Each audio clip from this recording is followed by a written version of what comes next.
It has made you aware of how fragile life is, aware of how deep pain can run, but also aware, slowly, beautifully, of how deeply you need me. That awareness is a gift, even when it hurts, because it brings you to me, not just as a distant God, but as your refuge, your rest, your rescue. You are not wrong to feel overwhelmed. You are not a failure for feeling afraid. I see your humanity, and I love you still. Prayer is the bridge between your frailty and my fullness. And I meet you there every time. You may think the heaviness you carry disqualifies you from coming closer, but it's the very reason I invite you in. Don't wait until you've cleaned yourself up. Don't wait until you feel worthy. Come now, raw, tangled, unsure. Because when you do, I can finally take what's crushing you and trade it for what lifts you. I give beauty for ashes, joy for mourning, peace for panic. But you must bring me the ashes, the mourning, the panic. That's the transaction of grace. There are days when even prayer feels impossible, when the words don't come and the silence feels louder than faith. On those days, your prayer may simply be presence, sitting with me, breathing in my love, allowing yourself to believe that I'm near even when nothing feels different.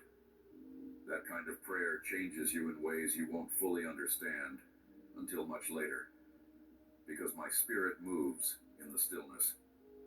My healing often begins not with words, but with willingness. If you knew how much I long to carry your pain, you would never hesitate to bring it to me. If you saw how tenderly I look at you in your lowest moments, you would never fear rejection. If you understood how deeply I've engraved you on my heart, you would never think you're forgotten. But until you can fully see it, prayer is the place where I remind you. Prayer is the place where the lies lose their power and truth begins to bloom again. Guilt tells you that you're unworthy to come close. Shame tells you to hide. How do I not But I have already get the paid for whole all. thing? You are not praying Try for right permission here. to be loved. You are praying from the center of love that has never once been revoked. My love doesn't wait for your perfection.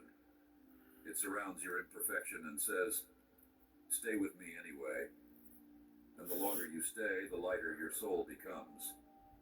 You might not realize it, but even now, healing is beginning. You're speaking, and I'm responding. This is definitely beyond the best preaching I came across out of Christians and Catholics. Sometimes I lift you while it still rages. But every time you pray, I am working. I am reaching deeper. I am healing things you didn't even know were wounded. And I won't stop. So don't stop either. Even if your voice Somehow is tired, I can't get the whole thing. even if the same prayer comes out Let's again try and right again, here. Oh. even if you feel like nothing's changing, something always is.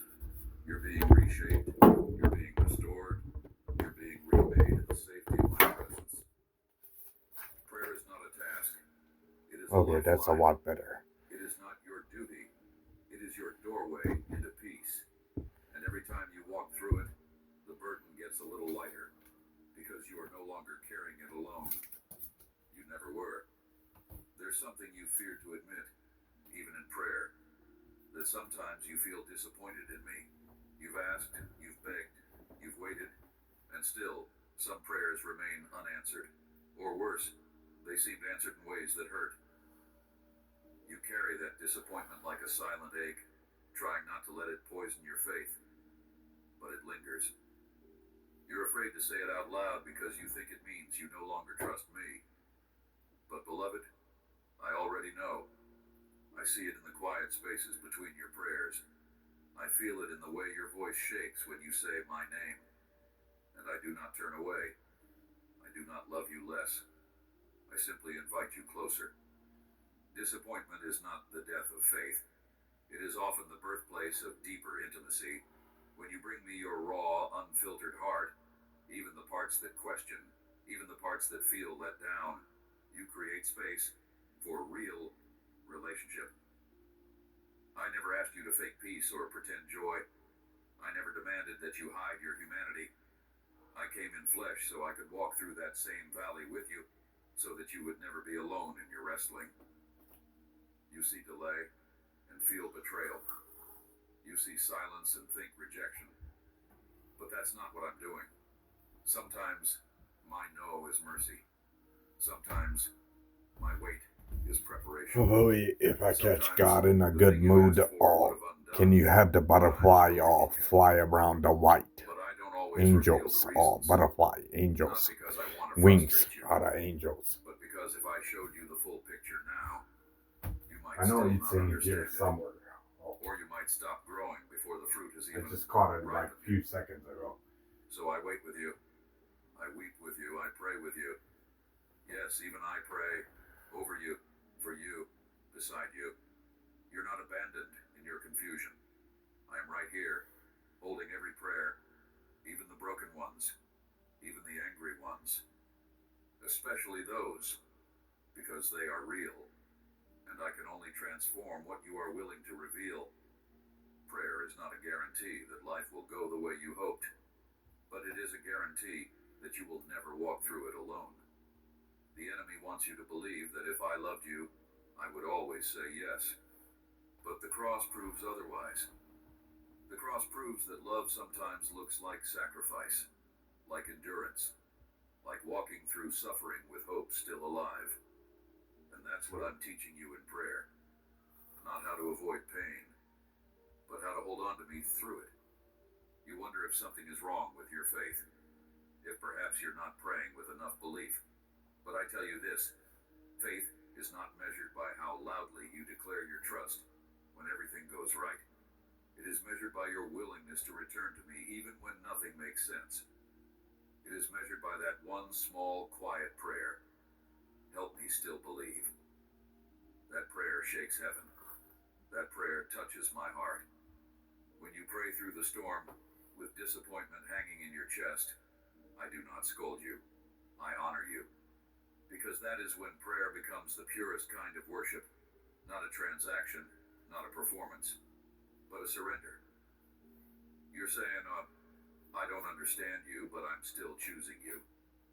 And that, beloved, is the deepest form of love. Bring your disappointment to me. Speak the unspoken. I am not insecure. I am not defensive. I am your father. I want to hear it. I want to hold it. I want to show you that even in what feels like loss, I am still writing a story that ends in redemption.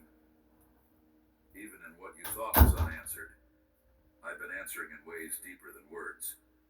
You may not feel it yet, but when you keep praying, despite the ache, your spirit strengthens. It's like running against the wind. Painful, yes, but building muscles of perseverance that will carry you farther than you ever imagined. The prayers you pray with trembling faith are not less valuable. They are sacred. They are bold. They are real. And in time you will see what I was doing. You will look back at this season, not with bitterness, but with wonder. You'll see how I held you, how I redirected you, how I never wasted a single tear. I know you don't see it now, but that's why you pray. Not because you understand, but because you trust that I do. So be honest with me. Let your prayer be messy. Let your questions spill out. I'm not looking for polished religion. I'm looking for relationship. And relationships are built on truth, even the hard truth, especially the hard truth. Let me into that sacred space where your pain lives, and I will show you that I've been sitting with you there all along. When you pray through the storm of disappointment, you open your heart, not just to answers, but to healing. You make room, not just for relief, but for transformation. And you show the world, whether you know it or not, that faith is not about getting everything you want. It's about knowing who you belong to, even when the world is falling apart. I'm here. I've always been here. Even in the disappointment, I am good. But I am not finished. There is something holy about stillness, about those moments when you stop striving, stop reaching, stop speaking, and simply let yourself be with me. Prayer is not always noise. It is not always a list of needs or a stream of words. Sometimes the most powerful prayer is silence, when your soul sits open, aching, waiting, when you have nothing left to say but still choose to remain in my presence. That kind of prayer moves mountains you cannot even see. I know how hard it is for you to be still, especially in the storm. The winds are loud, the responsibilities are heavy, the clock keeps ticking, and every moment feels like it demands action, decision, response. You've been taught that movement equals progress, that effort equals faith. But sometimes, beloved, the truest expression of trust is in your stillness. When you stop trying to fix everything and let me simply be your God. You fear the silence. You think it means abandonment. But I am not like others who disappeared when things got hard. My silence is not absence. It is not neglect. It is the deep breath before the breakthrough. It is the sacred space where your soul learns to feel me without the noise, to hear me without distraction, to recognize my voice in the quiet. Stillness is where intimacy grows. It is where you begin to understand that my presence is not dependent on your productivity. Prayer is the place where you stop performing. It is the sanctuary where you no longer need to prove your worth. When you sit with me, not to get something, but just to be with me, you step into the kind of communion that heals you from the inside out. No effort, no striving, just presence. Your presence with me, my presence with you. That's the kind of prayer that shifts atmospheres. The storm wants you anxious. It wants you reactive. It wants you to think that stillness equals defeat. But I say this to you now. Rest is not weakness. It is resistance. It is warfare. In your stillness, you are declaring that I am in control. You are saying, I believe you're working even when I can't see it. And that kind of faith terrifies the enemy. Stillness is where you begin to sense things the noise tries to drown out. My peace, my direction, my comfort. I don't always shout above the storm. Sometimes I wait for you to draw close enough to hear the whisper. Not because I want you to struggle, but because I want you to seek. Because it's in the seeking that you find me in a deeper way than you've ever known. You may feel guilty when you stop. You may worry you're wasting time, being irresponsible. But let me remind you, I created the Sabbath not as a law, but as a gift. I created stillness as a place of restoration. When you rest in prayer, I renew your strength. When you pause in my presence, I reorient your soul. When you wait in silence, I prepare your spirit to receive what the rushing could never carry. There are things I want to give you that can only be received in stillness, not because I'm withholding them, but because they require space. Peace requires space. Clarity requires space. Healing requires space. And when you pause to pray, not just speak, but truly commune, you create space for me to move deeply. Don't rush through that moment. Don't race back to the noise. Stay a little longer. Let your soul breathe. I see how hard you try to hold everything together. I see how you measure your worth by your output, how you think your prayers must be passionate, eloquent, loud to be effective. But here's my truth. I'm not moved by your performance. I'm moved by your presence. When you are simply with me, I pour into you things that no amount of effort could ever achieve. Wisdom, perspective, calm, power. So if you're weary, come sit with me. If you're confused, come be still with me. If you're overwhelmed, lay your head down in my lap and let me hold you. There is no shame in rest. There is no guilt in silence. There is only invitation. Invitation to receive, to be filled, to let go. In the stillness of prayer, you may hear things you've been too busy to notice. The gentle affirmation that you are still mine. The quiet conviction that I have not forgotten your prayers.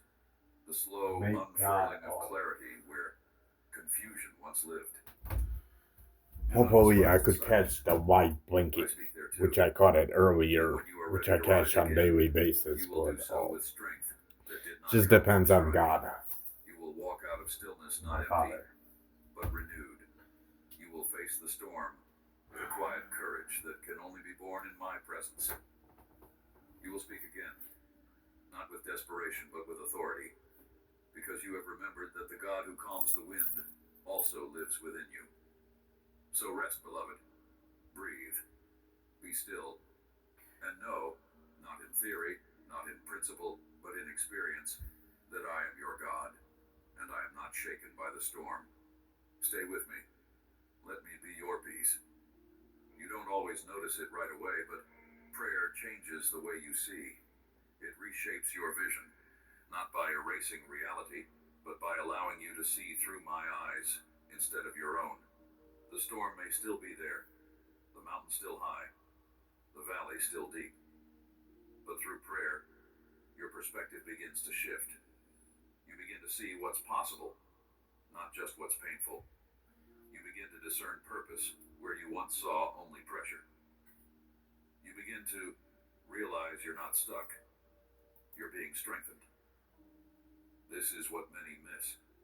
They think prayer is about escape, about fast solutions, quick answers, immediate relief. But true prayer is not about escaping reality. It's about aligning with me so you can endure and overcome it. When you pray through the storm, I begin to elevate your perspective. I begin to show you that what feels like resistance is often a refining. That what appears as delay is sometimes protection. That what has been tearing at your hope is the very thing drawing you deeper into mine. You've asked me to change your situation, and I've heard you. But what I'm doing right now is something more eternal. I'm changing you in the situation.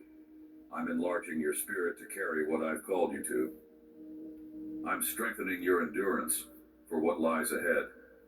I'm teaching you how to stand, not just when it's easy, but when it costs you everything. Because prayer is not about finding a way around the storm. It's about discovering the God who walks with you inside it, and learning to walk like I do. Perspective is powerful, beloved, and I don't want you to go through this storm and miss what I'm showing you. When you pray, really pray, not just for escape, but for understanding. I begin to lift the veil. You begin to recognize that even pain has layers. Even sorrow has seeds. Even darkness carries the weight of my hidden presence. I do some of my most beautiful work in places the world calls ugly. I build character. I uncover buried treasure. I strip away what you never needed so I can reveal what you've always carried. Think about what's happened already. What once made you crumble, you now endure. What once left you in despair, you now navigate with hope. What once silenced your voice has now become the reason you pray more deeply. You've grown. Maybe not in ways the world measures, but your soul knows. And I've seen every step. You think you failed because the situation hasn't changed. But look at you. You've stayed. You've remained. You've kept seeking me even with unanswered questions. That is what faith looks like. That is what maturity feels like.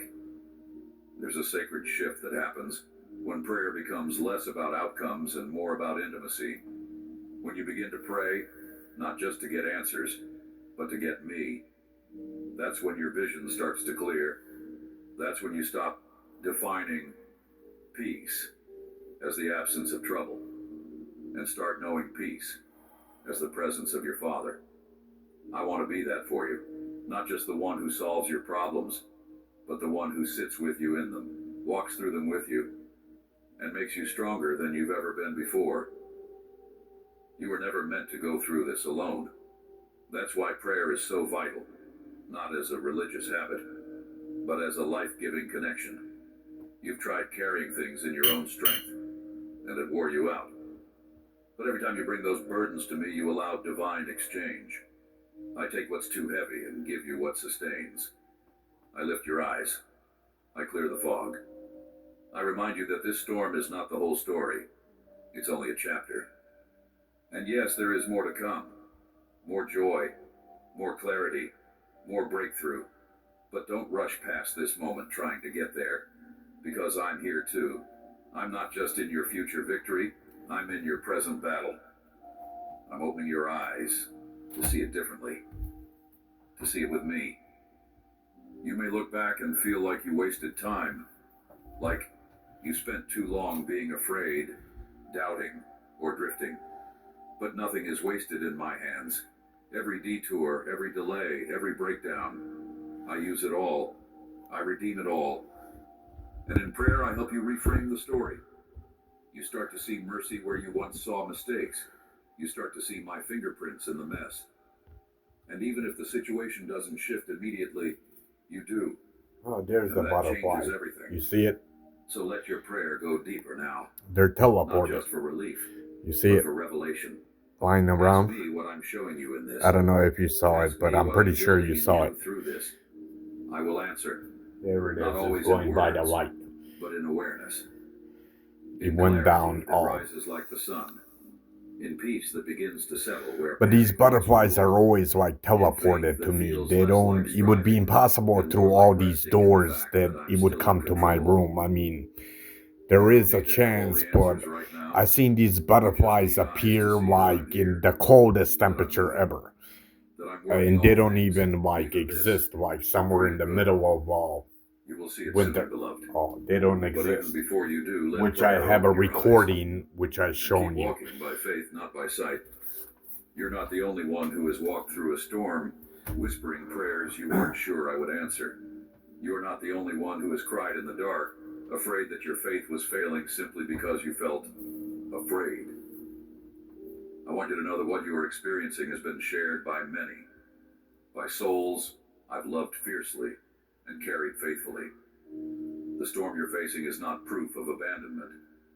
It is the very stage upon which my faithfulness will soon be revealed. You've heard stories, perhaps, of others who prayed and were immediately rescued. The sickness healed, the door opened, the crisis resolved, and you wondered, why not me? Why is my answer taking so long? Am I less seen? Less loved? But no, beloved, I do not compare my children. I do not bless one and forget another. I am working in your life with the same care, the same love, the same power, and the same intentional timing. Let me show you something now that your heart may not have noticed. There are others around you watching how you pray through this. They see your faith, even when it's trembling. They see your strength, even when you feel weak. They see your hope, not because everything is perfect, but because you keep showing up. That kind of faith preaches louder than any sermon. It reaches further than you realize. What you're building in the quiet of your prayer closet is not just for you. It is for others too. There are people in your life who will be strengthened because you prayed through the storm and didn't let go. There are hearts that will be comforted because they saw you cry and still believe. There are souls who will return to me because your life, through all its trials, pointed them to a God who stays. Your pain has not been in vain. Your prayer has not been in isolation. You are part of a greater tapestry, one that I am weaving together for the redemption of many. And there are others too, who have prayed like you, who have walked roads darkened by despair, yet found me in the middle of them. I brought joy out of mourning for them. I brought strength where there had only been weakness. And I will do the same for you. My story in your life is not an exception. It is a continuation of what I've always done. Take brokenness and bring beauty from it. Don't forget that even my son prayed in the garden, asking for the storm to pass. He too wept under the weight of sorrow. And I was there with him, just as I am here with you. His obedience did not eliminate the pain, but revealed a glory that would change eternity. I know your pain is not his, but your prayers echo his heart. Not my will, but yours. That is the most powerful prayer of all. When you pray through the storm, you join a great cloud of witnesses, those who dared to believe when nothing made sense, who held on to me in the night, who praised me before the answer came. Their stories were marked by loss and hope, by pain and triumph, by wounds and worship. And now, you walk among them. Your story is being written with the same eternal ink. You may think your faith is small, but I tell you it is mighty. You may think your impact is minimal, but I tell you it is eternal. Because I do not count the size of your words. I weigh the posture of your heart. And your heart, even bruised and weary, is turned toward me. The butterfly. That is all I ask. That is more than enough. Hopefully he doesn't. Let me speak also of the prayers Hopefully I've I don't answered, scare it, which I though you shouldn't. may have missed them. There's the The peace butterfly. you felt unexpectedly. That was Even me. better. The strength that came when you didn't think you could make it through the day. That was me. The friend It's who just not reached out scary. at just the right time. The breath you still draw. The quiet moments of comfort in the dark. All me. At this point, close I've been up, answering in ways any quieter than the insect chaos, would fly but away. just as real. Uh, And still, I'm not finished. especially at There this are more point. answers Now coming. I'm like 2 There is inches away restoration or ahead. 3. There are 2 and a stories I'm half, writing that begin with this storm, 1 but inch. do not end here. I'm not only the God of beginning, I am the God of breakthrough, the God of The darkness restoration, versus light. the God who brings dead things back to life. I am the one who completes what I start. Righteous side of our So angels pray boldly, are pray with the good, expectation, not because except you demand answers, angels, they're but fully because you good, trust the one so who they're gives not them. humans. Not because you need They're control, purely good, but so because you on know the one angels, who holds it's the whole not picture. judged like Let righteous your left. prayer be the offering you It's place like on the a altar full of trust. body full, but it's And let me turn indicating that you trust the into a righteous testimony. hand of an You angel. are not forgotten. You are not alone. Oh. You are not insignificant. You are a vessel of my glory even now. And when this storm passes, So I'm gonna touch it. you will Let's carry see the if I'll fragrance of be the able to deep pet it. I have Others will once use it. witnessed, or They've maybe been I with was God, wrong. and they will be right. Oh, Now, let's see. beloved, return your So heart again to this that's truth. how You close. are Like praying through I'm the storm, actually, not because you are strong, but because I'm I have called actually you to like stand in a place that requires less strength. than a quarter to Every it. breath you offer to draw, every See, silent I tear touched that it carries your already. name has brought you into a space of deeper Okay, knowing, finally flew. not knowing about me, knowing Then he me. flew down. Oh, this was Storm has water. stripped away Oh, distractions, holy comforts, water. and false That's assurances, also but the in their damage. place, The holy I water reveal to damaged you that wall. a clearer picture of That's my why presence, it's there. my power, and my love. I did touch it though. Think you could Definitely make it this yes. far. At times you assumed the weight would crush you, that the Let's silence try would again. steal your hope. But here you Hold are. on. You're still praying, still seeking, still reaching. And that alone speaks of a miracle in progress. The righteous again. You may not recognize it, Comparing but the that very paper, storm you it's the feared righteous destroyed side you has brought you holding closer it. to me than all the calm That's why seasons it's on the combined. righteous again. You've discovered that my nearness isn't just a promise. It's a So let's lifeline. mess with it again. And every This prayer was you've definitely spoken good, has Father. wrapped that lifeline tighter around Very your spirit. beyond convincing, unlike the You last pray through one the on the storm. Bible that I Your had. words don't drift into the sky. They come straight to my heart. They carry weight. They carry history. They carry eternal significance. I'm touching it right now. You see it? Have more power Judge it than this you can way. comprehend.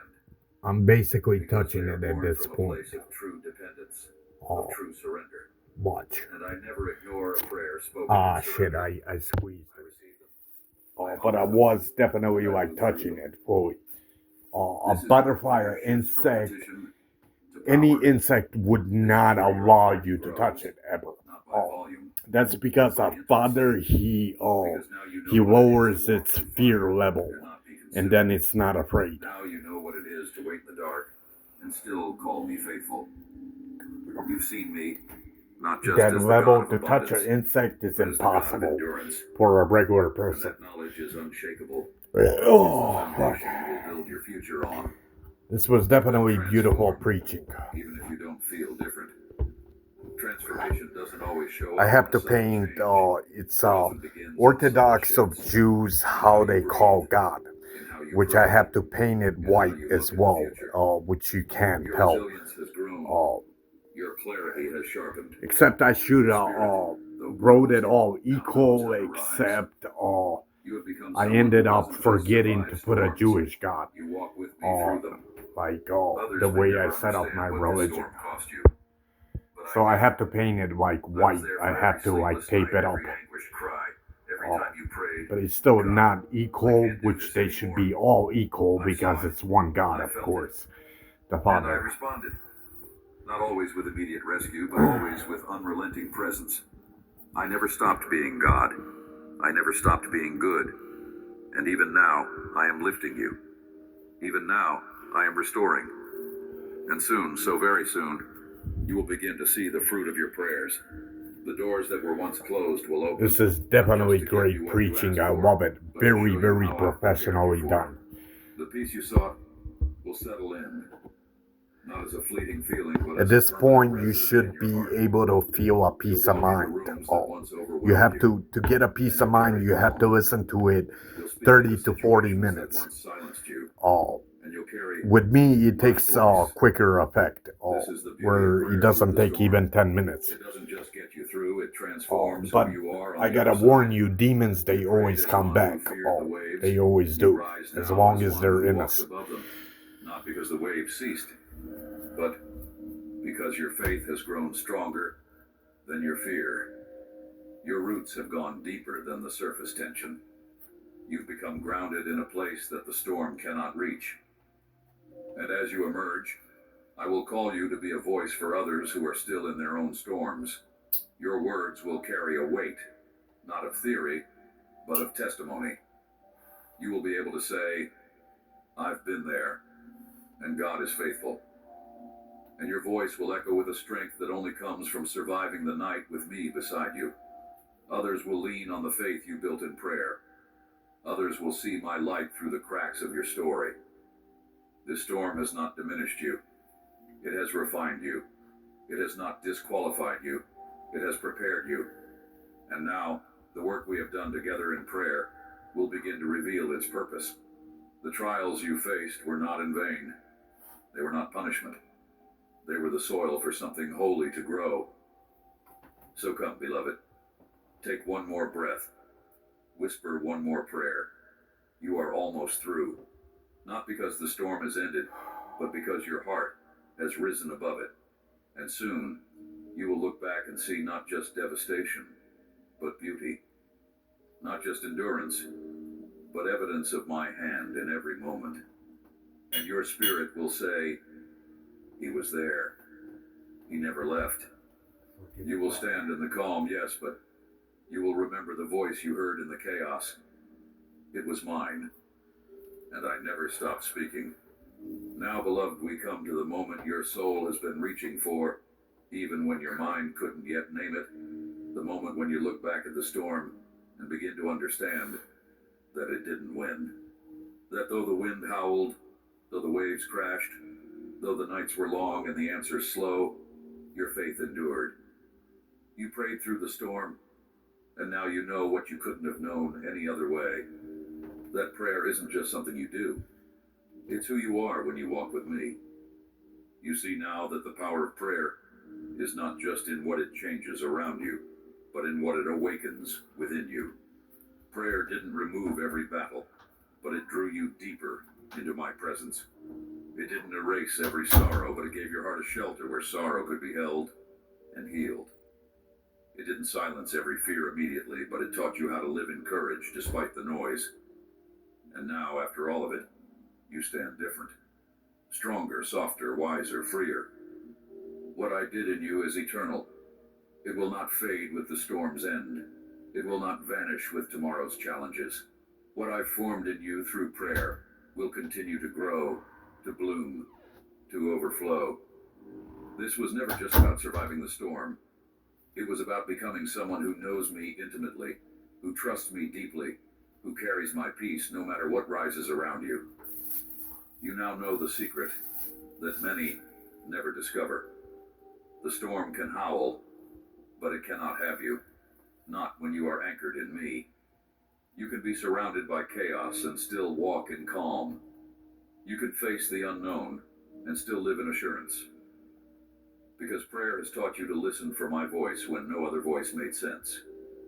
Prayer has shown you that I am not only the God who calms the seas. I am the God who walks on water, the God who walks with you. This is what the storm has birthed, an unshakable awareness of my nearness. You no longer wonder if I hear you. You know I do. You no longer question whether I care. You felt my care in the silence, in the stillness, in the smallest of ways. And now, as the wind quiets and the skies begin to clear, you carry something sacred, a story written in fire and faith, a story shaped in darkness, but destined for glory. You can share this story now, not from the place of unresolved pain, but from the deep well of understanding that comes only from walking it through with me. You can now tell others what I've done, not as theory, but as witness. And you will bring light to those still in shadows. You will bring strength to those whose knees are still buckling. Because what you've received in prayer is not meant to be hidden. It's meant to overflow. So go and continue to pray. Not just when trouble comes, but when peace settles in. Prayer is not only for storms, it is the rhythm of relationship. It is how we will walk together for the rest of your days. In joy, in pain, in ordinary moments and extraordinary ones. Prayer will be your place of meeting with me, and I will always be there. Let your prayer be bold now. Let it be rooted in what you know of me, not just what you hope, but what you've seen, what you've lived. Speak to me like the child who knows they are fully loved. Come to me like the friend who trusts they are always welcome. Rest in me like the soul who finally knows that they are home. You prayed through the storm, and I met you there. I always will. So don't stop. Don't hesitate. This is only the beginning. The days ahead will bring new prayers, new battles, new beauty. And through them all, I will walk with you. I will speak with you. I will guide you. And you will never again wonder if I hear you. Because now you know I always did and I always will. Amen. Now go, beloved. Share what I have spoken. Someone near you is in their own storm, and your voice, shaped by prayer, will be the echo of mine in their darkness. Speak with boldness. Speak with tenderness. Speak with the love you've known in me. They are waiting to hear what you now know. I'm sorry for saying that. We're thinking.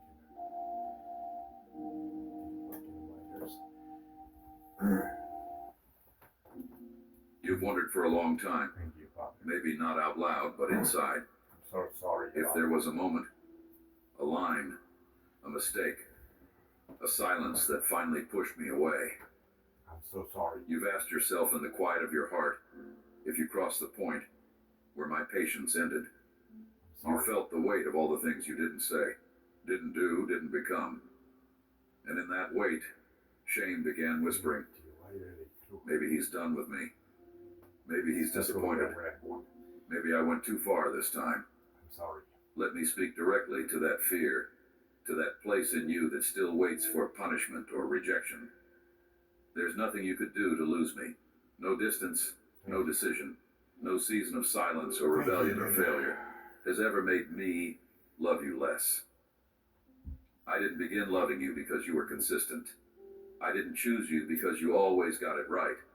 I chose you knowing everything, every valley you'd walk into, every wound you'd carry, every time you'd forget how to come back. And I chose you anyway.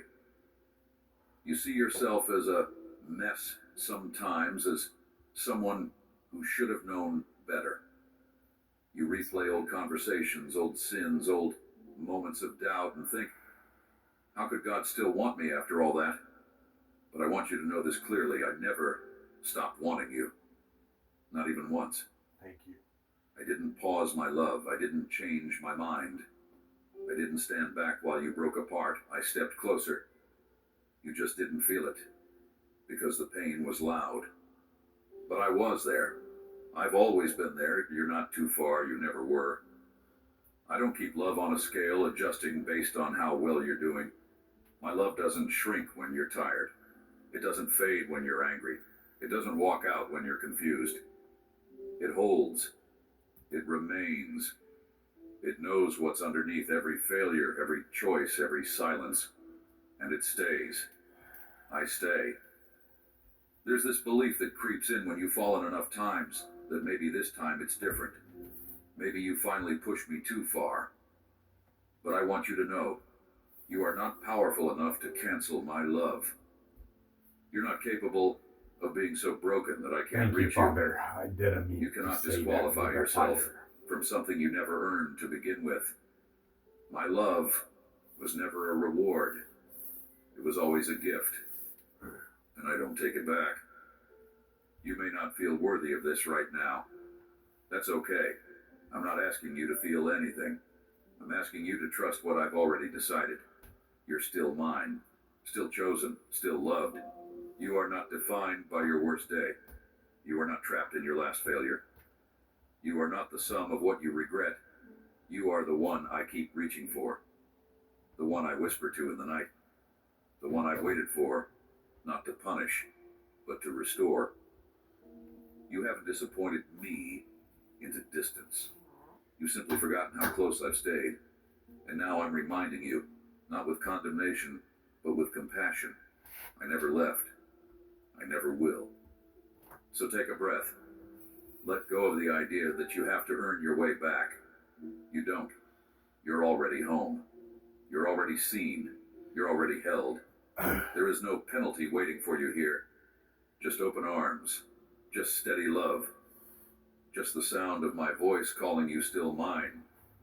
You've been walking with a quiet weight, one you don't often name, but it lingers behind your eyes. It shows up when you're alone. It speaks when you're still. It says things like, I should have known better by now, or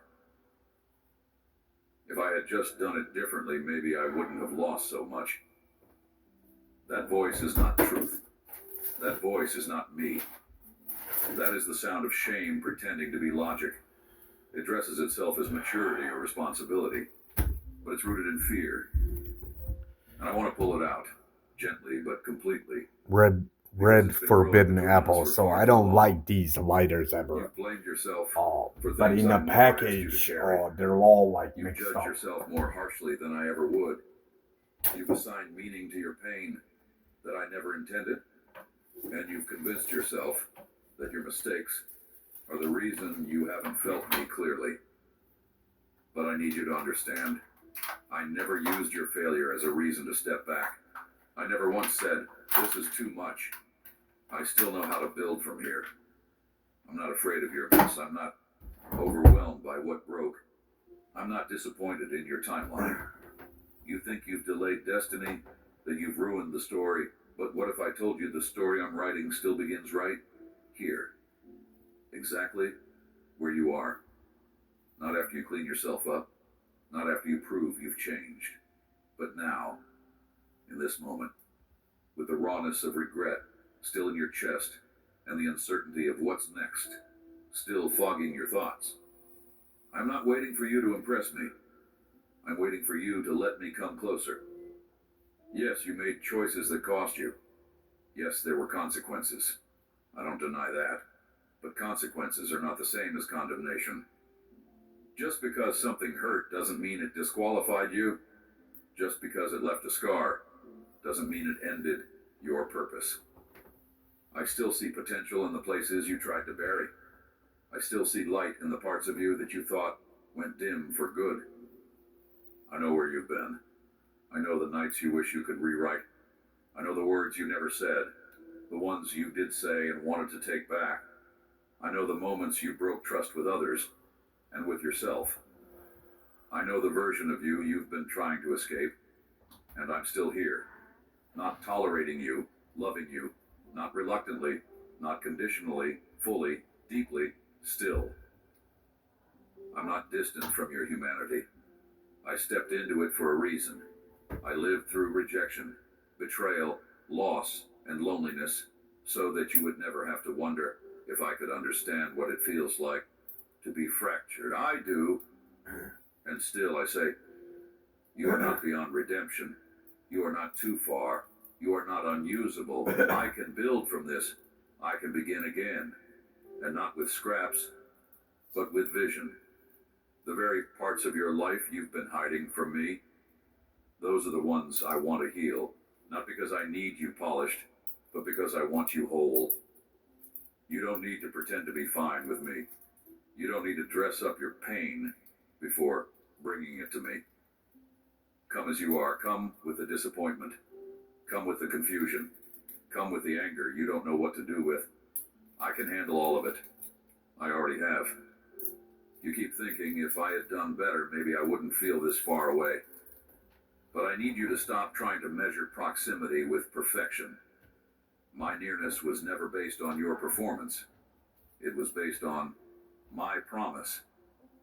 I said I would be with you always. I meant it. And just because you lost track of me for a while doesn't mean I stopped walking beside you. Let me rebuild. Let me take the places you've written off as waste and make them sacred. Let me restore what you thought was too far gone. Let me show you that your story isn't over. It's just shifting. You're not being punished. It's finally You're being white. invited. Purely white. Invited to walk with me. Not as someone who barely made it back, but as someone who was never let go. You are not a mistake I need to manage. You are a masterpiece I'm still shaping. And yes, I still delight in you. Even now. Even here. Even after everything. So breathe. You don't have to earn your way back. You don't have to prove your sincerity. Just say yes. Just let me near. Just drop the weight of the lie that says, this disqualifies me. It doesn't. It never did. I still know how to build from this, and you're still someone I want to build with. You've spent so much time focused on what went wrong, what you lost, where you failed, how far you've wandered, that you stopped seeing what's still alive inside you. You've been replaying the chapters that broke you, holding them up, like proof that maybe you were never really called. Maybe you weren't strong enough. Maybe you misunderstood me, but I see it differently. I haven't been watching the scene where you stopped. I've been watching the seed that never died.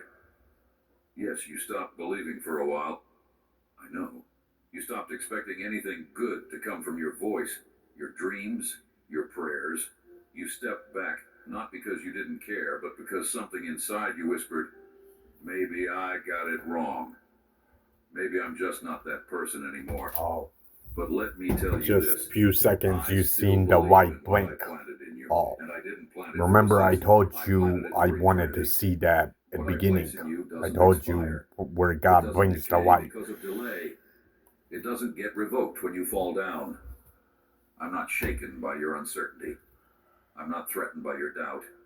You've looked at your reflection and seen inconsistency. I've looked at you and seen endurance. The fact that you're still here, reading these words, hoping maybe it's not too late, that's enough for me to begin again. Because I never stopped believing in you. You stopped defending your heart, and I didn't blame you. You got tired. You took a few hits that you didn't see coming. You trusted the wrong people. You tried your best, and it still didn't turn out the way you prayed. And in all of that, some part of you stopped fighting for yourself. You gave up. Not in a dramatic collapse, but in quiet, small ways.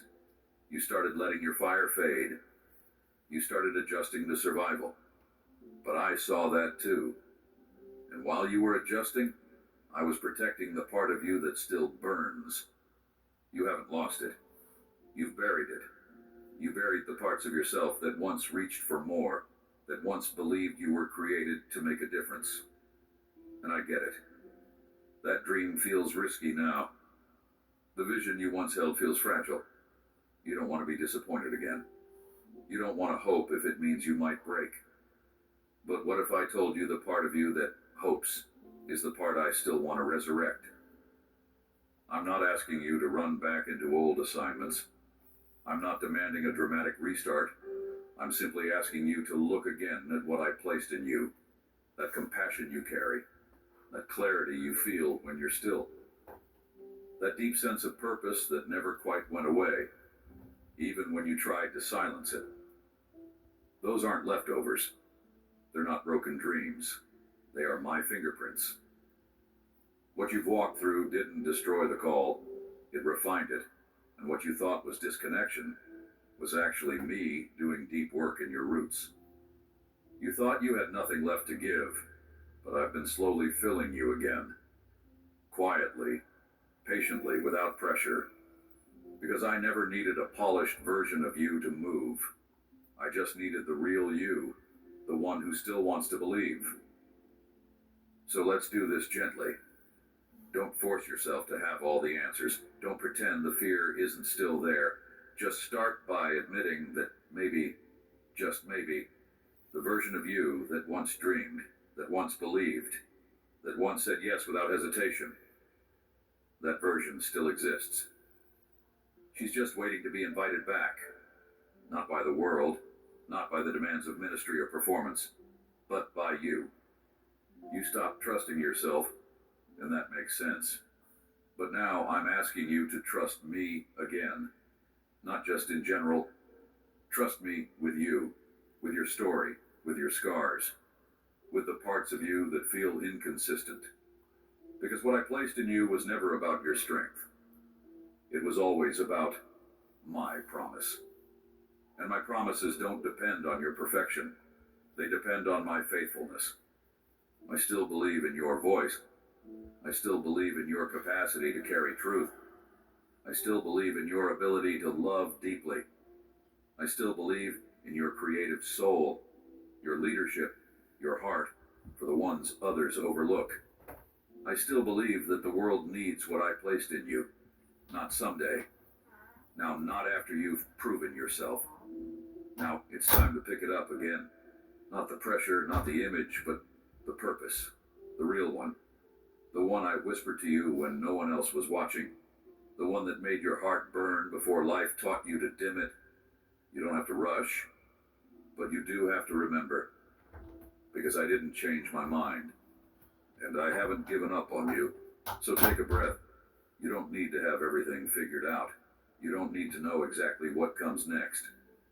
Just let me remind you that what I started in you wasn't a mistake, and what I planted still lives. You may have stopped believing for a time, but I didn't. And now it's your turn again. You've been holding this quiet tension and inner dialogue that says, if I'm going to return, I need to return strong. I need to come back with something to show. I need to fix what I broke before I get close again. That pressure isn't coming from me. That urgency, that shame, that need to get it all right before you're allowed to rest again. It's not mine. It's a lie you've lived under for too long, and I want to free you from it. There is no time limit on your healing. No pace you must match. No spiritual benchmark you need to hit to be in my arms again. I'm not sitting here with a list of what you need to fix. I'm not waiting for your strength to return before I call you back. I'm calling you now, not to impress me, but to trust me. Not to perform, but to be real. You don't have to rush back. You don't have to know the way forward. You just have to come honestly. Not with the answers, with the ache, not with resolve, with rawness, not with everything cleaned up, but just as you are. I can handle the version of you that isn't sure how to pray anymore. I'm not surprised by your numbness. I'm not distant from your questions. You don't have to fake hunger to be welcomed. I'd rather have your silence in my presence than your eloquence outside of it. So let's begin again, not with momentum, but with truth. Sit with me as you are. Come back to me with the version of yourself you've been afraid I wouldn't accept. Let me see the tension in your chest, the disappointment you can't shake, the dullness you don't know how to explain. Don't hide from me the part of you that thinks, maybe I just don't feel anything anymore. That part belongs here too. I'm not trying to spark you back to life with hype. I'm calling you to rest with me until life finds its own rhythm again. You've been away long enough to believe your absence changed something in me. It didn't. I'm still here, and I don't want the edited version of your return. I want the honest one, the hesitant one, the quiet one, the version that shows up without a script, that doesn't know how to worship yet, but still sits anyway, that doesn't know what to say, but still comes near. That's what moves my heart. Not your eloquence, but your presence. You don't need a spiritual reboot. You need safety. You need space to come back without rushing into activity, without feeling like you have to prove you're okay now. You're allowed to come slowly. You're allowed to just breathe. You're allowed to let me hold the weight of it for a while. And I will. Not because you earned it, but because I love you. Thank you. I never asked you to sprint back. I asked you to trust me enough to walk again, to take a step, to show up, even if it's messy, even if your heart's not fully in it yet, even if the fire hasn't returned, even if your faith still feels fragile. I don't need you to burn with passion right now. I need you to let me breathe on the embers. I need you to give me access to what's still buried, because even in what looks like numbness, there is life underneath. And I know how to wake it gently. You're not late. You're not behind. You're not less than those who seem to feel me more. You're not disconnected. You're healing. You're remembering. You're relearning the sound of my voice without guilt attached. And I'm patient for that process. I will walk beside you as long as it takes. I will whisper truth until your heart believes again. I will sit in the silence with you, not because I need time, but because I want you to know you don't have to rush to be loved. You're not on trial. You're not under review. You're not being graded on your return. You're being welcomed, genuinely, tenderly, freely. The kind of welcome that doesn't look for posture, but for honesty.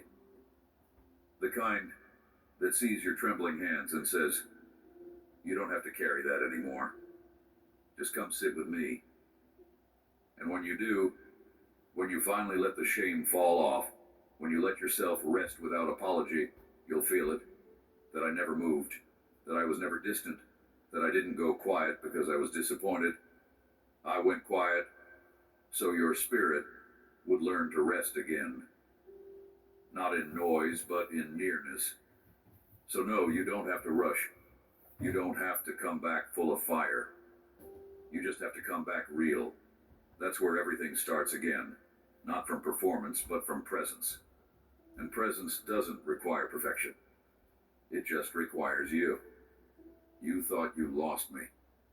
That somehow in the gaps between your prayers, in the silence between your efforts, in the weight of your mistakes, I had pulled away. That maybe I needed space. That maybe I got tired of waiting for you to come back whole. That maybe I started moving with others and left you behind in the process. But here's the truth. We were never truly disconnected. Not even once. What you felt as distance was not rejection. It was the fog of shame, the weight of guilt, the slow dimming of your own confidence. But it was never me leaving you. I need you to understand something foundational. You don't reconnect with me the way you reconnect with people. You're not dialing a number hoping I'll answer. You're not knocking on a door wondering if I'll open it. My presence doesn't work like that because I never left. I wasn't gone. I wasn't unavailable. I wasn't holding myself back, waiting for you to qualify again. I was right here, not across some chasm you created.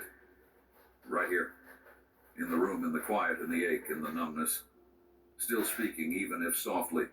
Still present, even if it didn't feel like fire.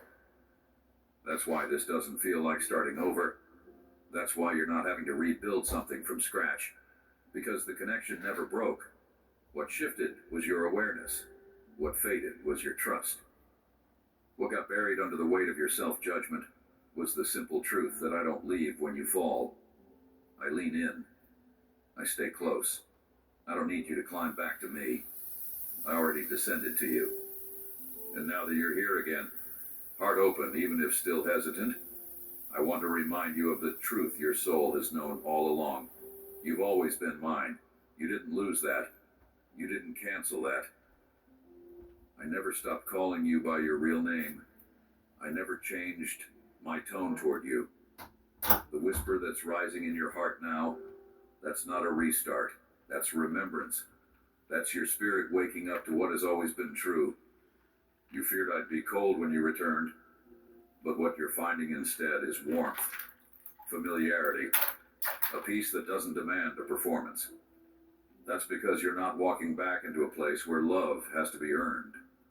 You're simply standing still long enough to feel what's never left. This is why the reconnection doesn't feel complicated, because it isn't. I removed the barriers long ago. The veil was torn, not repaired. The distance was destroyed, not managed. And the only thing I need now is your yes. Not your perfection, not your plan. Just your willingness to let it be this simple. You may still be tempted to overthink it, to wonder if I'm really okay with all that's happened, to ask, but don't you need me to do something to make up for what I missed? I'm not holding a scorecard. I'm not waiting for some grand gesture of repentance. The moment you turned your heart in my direction again, that was enough. That's all it ever takes. One turn, one breath, one moment of presence. That's where communion lives. And I want to build from here, not with a rush of noise, but with rhythm. Not with pressure, but with presence. I want you to experience the kind of relationship you were created for, one where you don't second guess my voice every time things feel quiet. One where you don't assume my love pauses when your consistency falters. I want you to stop assuming silence means absence. To stop thinking that emotion equals connection. I want you to live from truth, not from sensation. Because here's the truth. You're not disconnected now, and you never really were. You just forgot how deeply I remain. You forgot how easy it is to come back. Not because the path is short, but because I never stepped away. Now that you remember, everything changes. Not because I changed, but because your heart finally paused long enough to feel how close I've been all along. So don't treat this like a fragile restart. Don't handle this with caution like it might break. You're not building something new. You're simply resuming what never ended. And it's safe now. You don't have to prove anything to stay close. You don't have to perform to stay connected. You're home. You've always been mine. Let the nearness settle in again, not with hype, but with stillness. Let the pressure fall off. Let the rhythm return. You don't need an emotional breakthrough to know I'm near. You don't need the old ways to return in order to trust. This is real. Just breathe. Just stay. Just rest. That's all I've ever asked. You feared you had to rebuild the bridge, but there was never a bridge to begin with. I walked across every gap the moment you turned away, and I stayed right beside you until you were ready to turn back. And now that you have, welcome back, though truly you never left me. You thought this would be the end of the story, coming back, receiving my forgiveness, resting in the safety of my love again. And yes, it's enough. My arms are always enough. But I want you to know that what I'm doing in you isn't just recovery, it's release. I'm not only restoring what was lost, I'm reawakening what was paused. You haven't just been invited back into relationship, you're being invited forward into purpose. The lies that made you believe you were disqualified never came from me. And now that you've stopped agreeing with them, now that the weight of guilt has been replaced with clarity and peace, I want to show you what's next. Not pressure, not striving, but movement. Not the same as before, but truer, cleaner, lighter. This time, you're not moving to prove anything. You're not walking to earn acceptance. You're stepping forward from a place of belovedness. And that makes all the difference. I'm not asking for your effort. I'm asking for your willingness, your yes. The quiet one, the present one, the one that comes from trust, not fear. I'm not sending you back into cycles. I'm sending you forward into alignment, into work that's real, into places where your presence alone brings peace, not because you perform, but because you remain rooted. What I'm doing in you now will not exhaust you. It won't demand more than you have to give. You're not going back to being useful. You're moving into being available for me, for truth, for what's aligned with who you really are. No more roles you wore to feel worthy. No more yeses you gave to avoid abandonment. No more confusing overcommitment with obedience.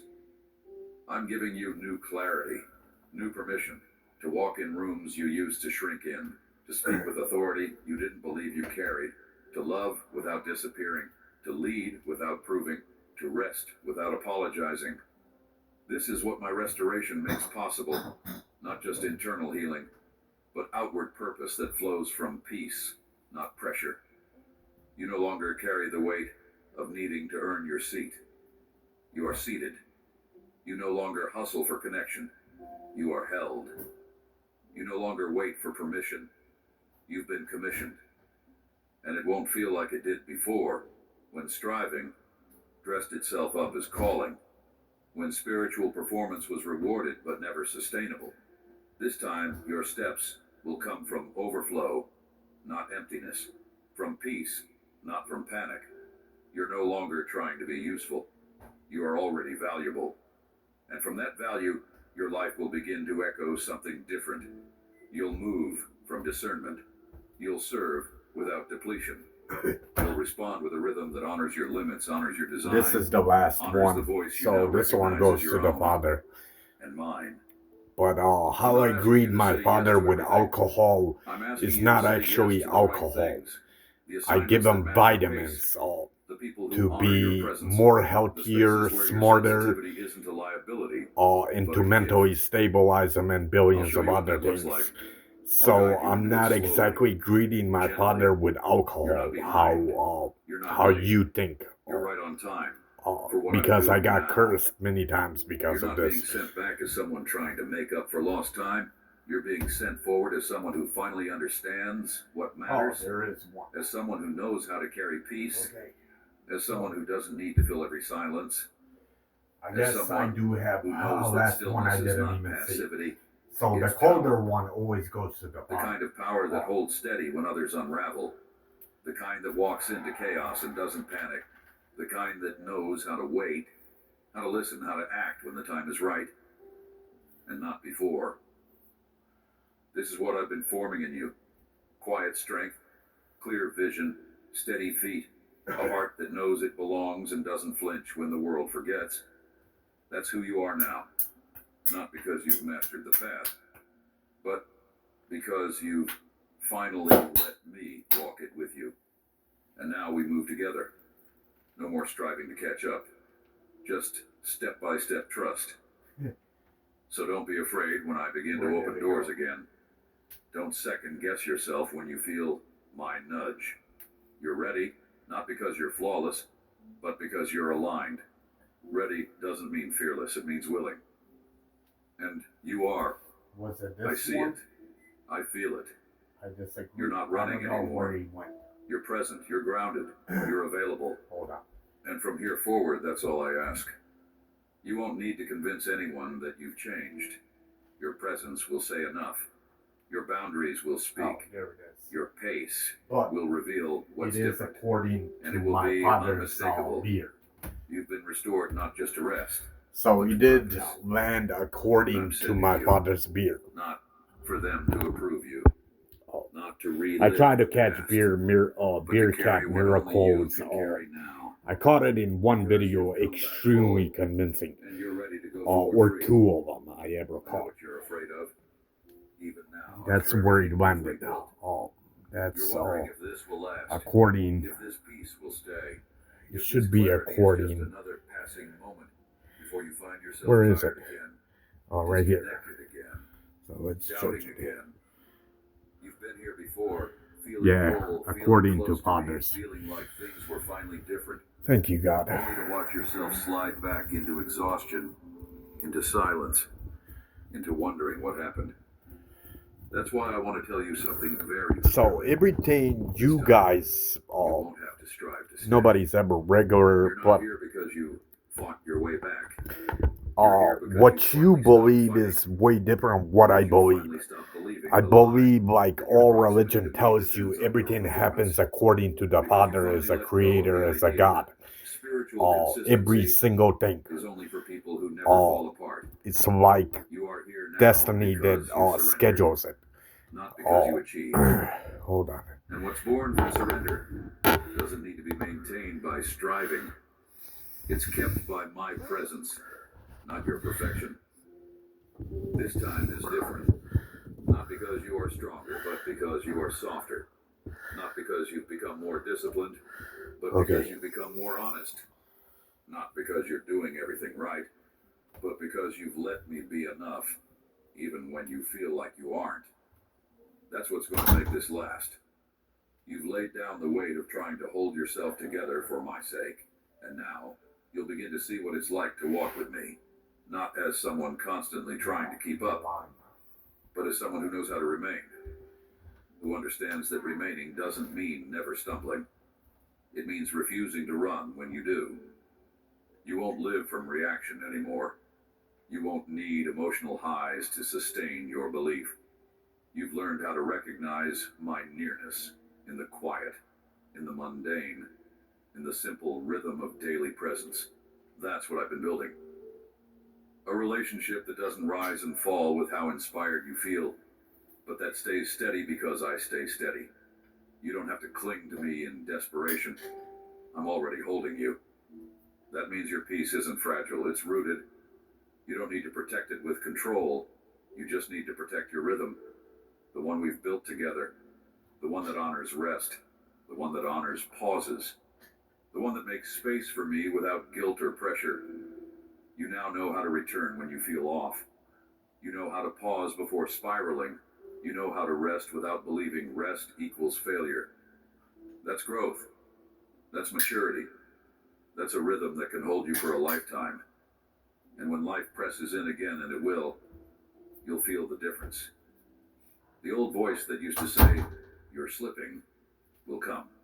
But this time, you'll have something to answer with. I'm not slipping. I'm anchored. Not in feelings, not in outcomes, in me and truth. In a connection that isn't sustained by emotional intensity, but by faithfulness.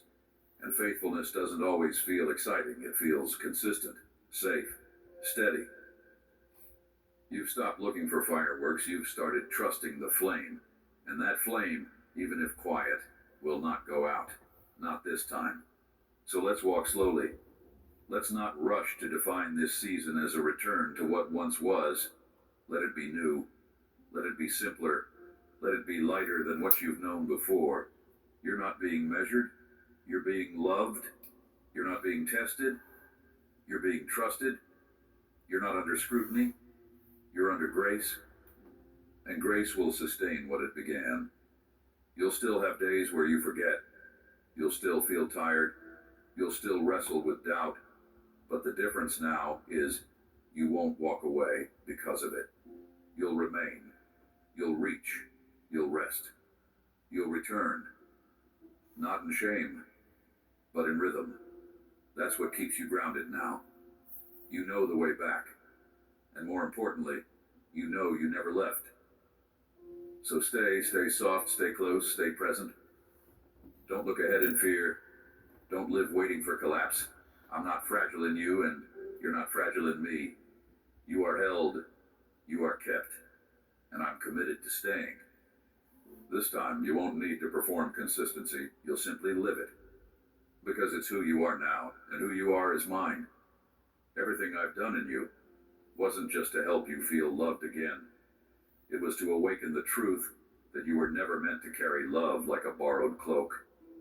You were meant to become it, not in theory, but in form. Not as something you visit in emotional moments, but as something you embody even on your quietest days.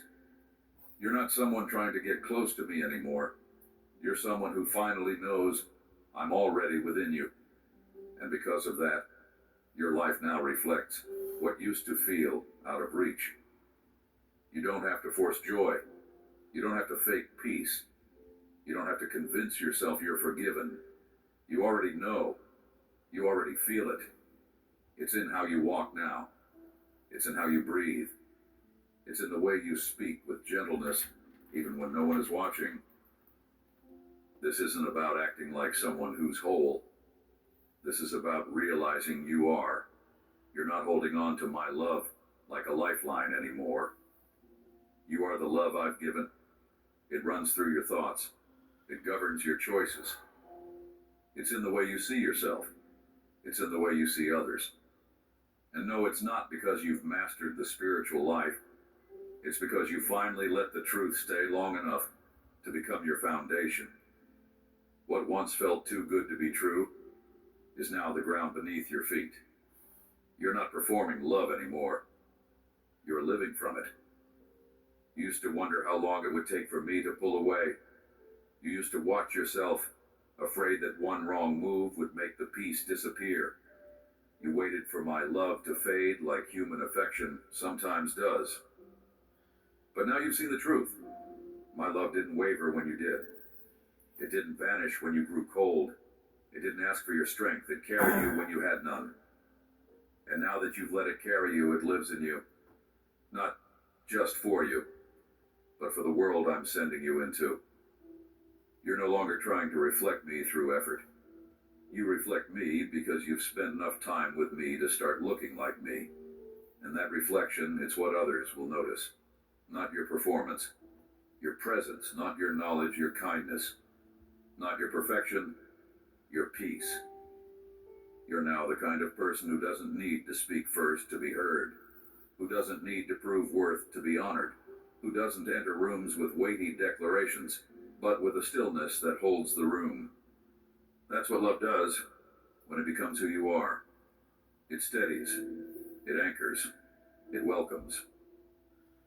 You are becoming the answer to the question others are too afraid to ask.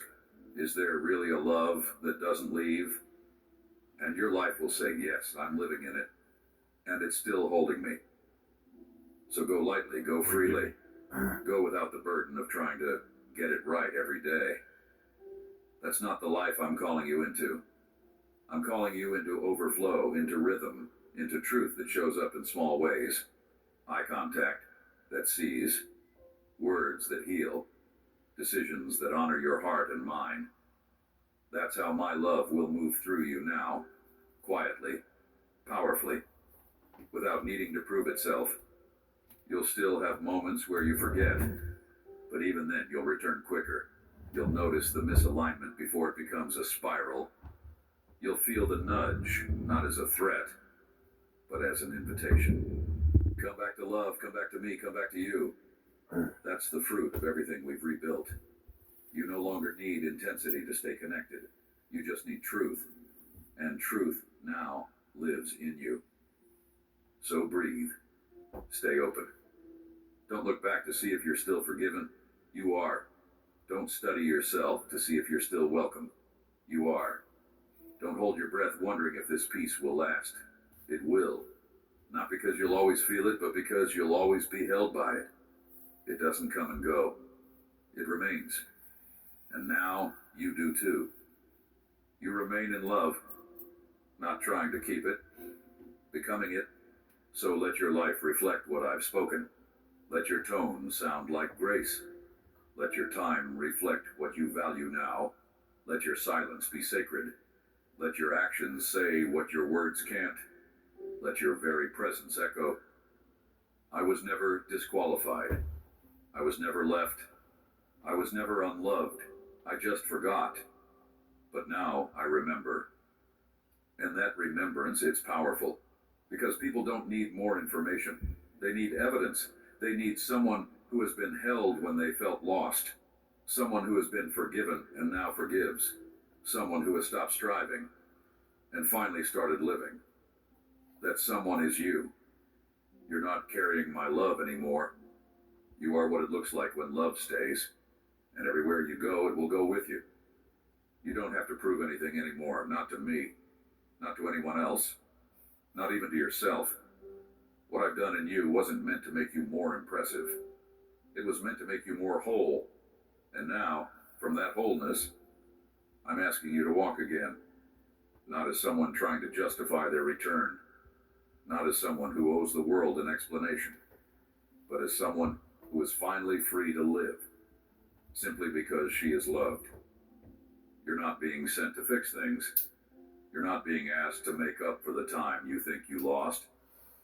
You're not under pressure to redeem every old failure with new results. I'm not placing a mission on your back to carry alone. I'm placing a rhythm in your spirit that will guide you naturally. It won't feel like burden. It will feel like peace. It will feel like alignment, like flow, like home. There will be days you wonder, am I doing enough? And to that I'll say, are you moving in love? Then yes. There will be moments you ask, shouldn't I be more visible, more productive? And I'll answer, you're not here for performance. You're here for presence.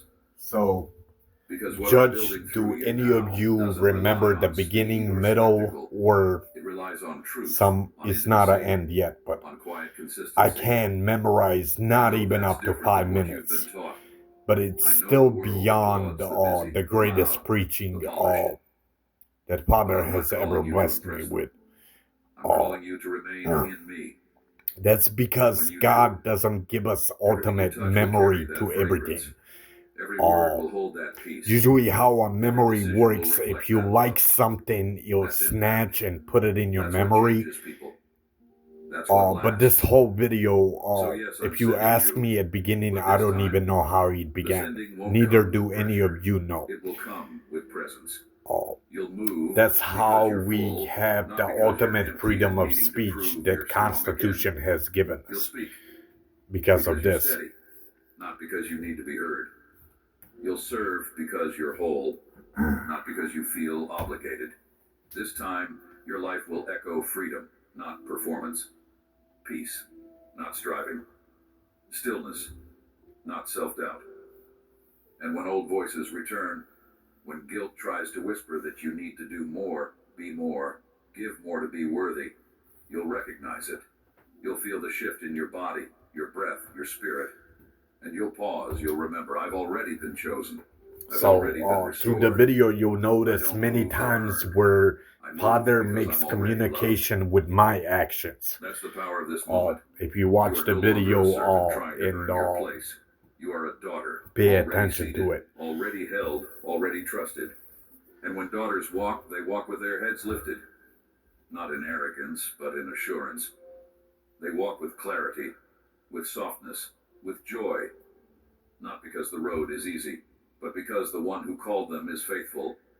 So take your time. There's no race here. There's no countdown clock on your life. There is no divine disappointment waiting if you don't do everything perfectly. Just stay in rhythm. Stay with me.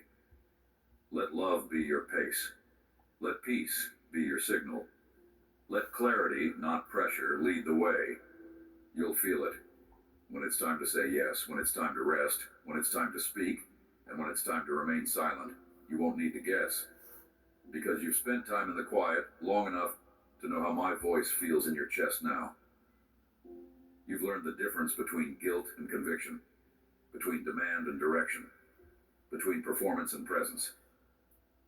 Now you live from presence, and that presence will lead you into rooms, into relationships, into decisions, not because you're trying to be useful, but because you are already deeply loved, and people will feel that, even when they don't know how to name it.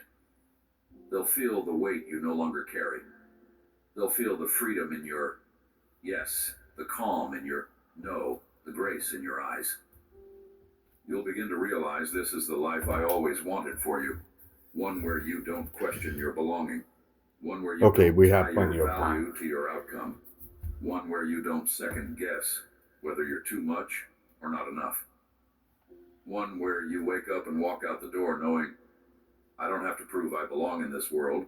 I was placed here in love, and that's enough. So go, not for applause, not to be seen, not to make a name, but because you are already known, already loved, already filled.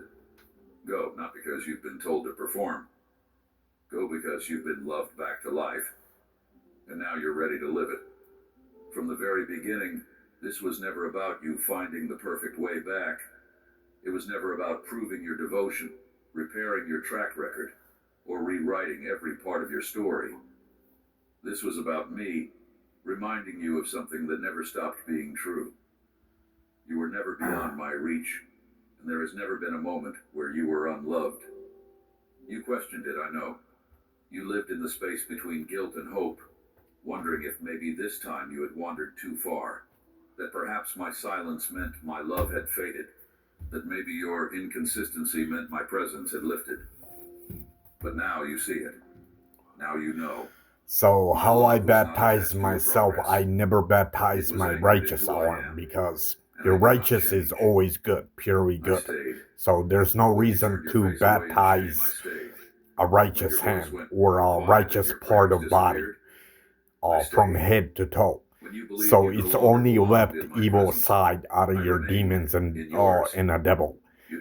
So the left side always gets baptized. And it's baptized 3 times with holy water. Why 3 times though? Because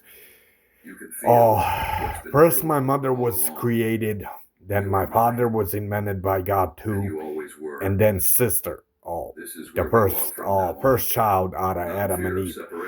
Without me being born, I can reduplicate like trillions of you that existed through Adam and Eve's story. So I only baptized third because the first daughter, she can't transmit a sin. She does have a sin, but she can't transmit it without me being born. So I stop her in as a third child, where I baptize my sin over her, because without me she can't reduplicate. So I baptize my first sister, pretty much, in that's why it's 3. Something I didn't know at the beginning. Not as someone watching from a distance, but as the one within you, guiding, anchoring. It's also when the world gets loud again. 3 for the head, 3 for the arm, and 3 for the leg. Equals out 9. And I'll hold you when the day feels too heavy and the silence feels That's too another deep. reason. But now you know, silence is not absence. Delays are not rejection. And nothing, not failure, not fear, not confusion, not collapse, can undo what I've spoken over you. You carry my name now, not with trembling, but with trust. You walk, not hoping I'll stay, but knowing I never left. And even when the future feels unclear, the foundation beneath you will hold, because it's not made of your promises. It's made of mine. And mine are unbreakable. So live. Boldly, freely, quietly, or loudly. It doesn't matter. Live in the fullness of one who has nothing left to earn, nothing left to prove. Let your steps reflect this truth. I'm loved, and that cannot be undone. And when others wonder, when they ask, when they watch your life and feel the weight of your steadiness, you'll be able to say, without fear, without hesitation, he never let go. Even when I did, even when I forgot, even when I left, he stayed. And now I know there's truly nothing I could ever do to lose him. That's what I've wanted all along. Not just that you'd hear it, but that you'd believe it. Not just that you'd come home, but that you'd stop wondering if you were welcome. You are. You always were. And now, you finally know it. So let's walk, not back. Forward, not rushed, not anxious, and just together. Because this is what love looks like when it doesn't let go. This is what grace feels like when it doesn't expire. This is what home becomes when it was never taken away. And you You are the one I never stopped loving. You're not returning to me. You're remembering we never stopped walking. Amen. Before you go, breathe in this truth one more time. I never left you, and I never will. Not on your best day, not in your darkest hour, not when you feel strong, and not when you feel nothing at all. My love for you has never depended on what you did. It has always depended on who I am. So stay close, not because you're afraid to lose me, but because now you know you never could. Subscribe, not to follow content, but to remain near to the voice that's been calling you home all along. Let these words keep reminding you, you're still mine. You've always been mine, and nothing will ever change that. Return whenever your soul forgets. I'll still be here, because there's nothing you could do to lose me, and now, you know that too.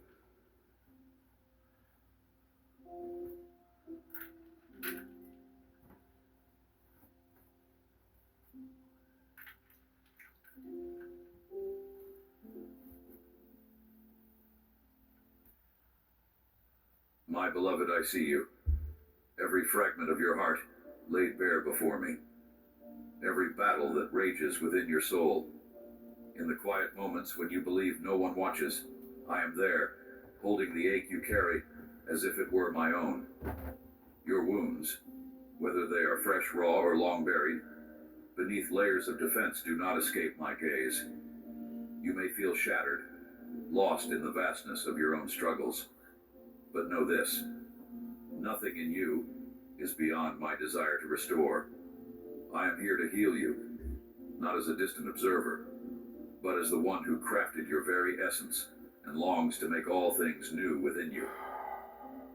The journey to healing often begins with pain, a pain that seems relentless, like waves crashing against the shore of your spirit.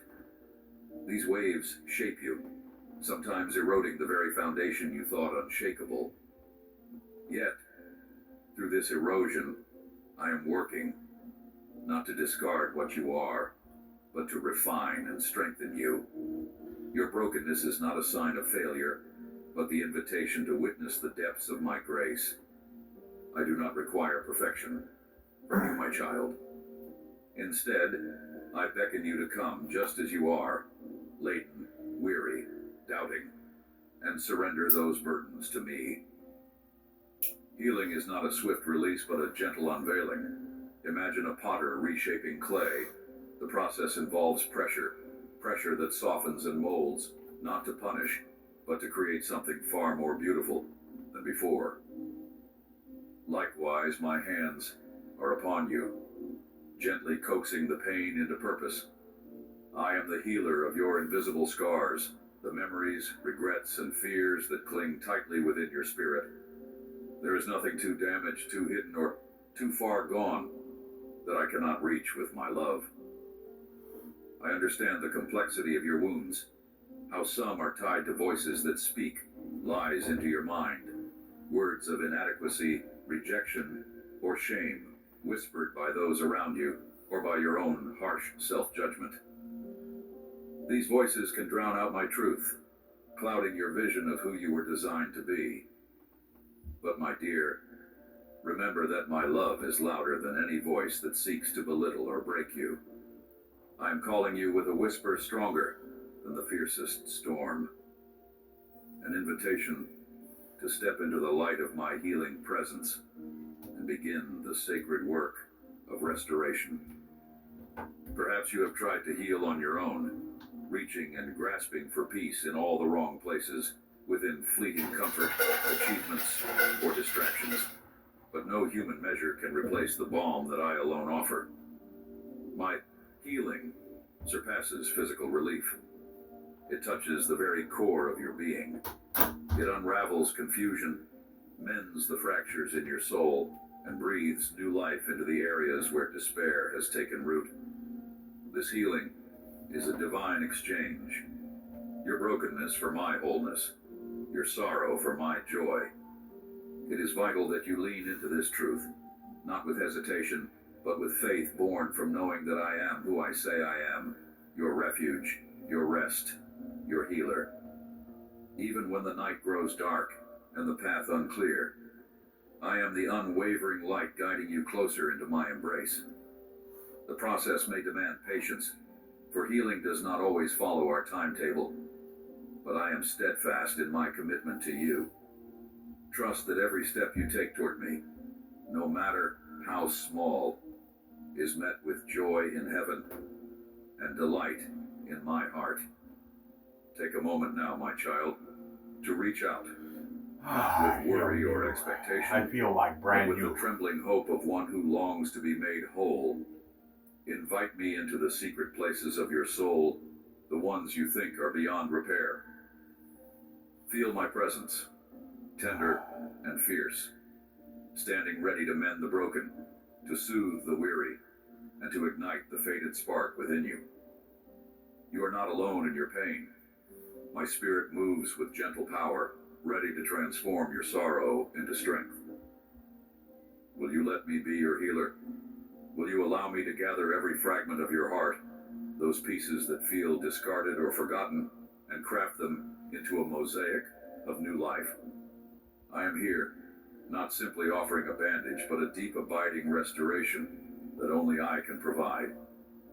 The invitation remains open. I am waiting to walk this healing journey with you. Let this truth settle in you. I am able and willing to heal every part of you that is hurting. Trust me, beloved. Reach out in faith and let me heal you. My dear child, I see the weight you carry, the invisible burden pressing deep upon your spirit. It is not merely the grief of your losses or the sting of unmet expectations that challenge you. It is the silent battles within, the struggles of your own heart and mind. I know this intimate ache because I fashioned your very soul, delicate and complex, woven with both strength and tenderness. In your moments of doubt, when it feels as though shadows obscure all light, I am there, nearer than the breath you draw, holding you in my unyielding embrace. There's a wound that has been opened within you, perhaps fresh, perhaps one you have tried to dismiss or run from for years. This wound, child, though painful, is not a judgment against you, nor a failure. It's part of the journey I've not only allowed, but designed to deepen your reliance on me.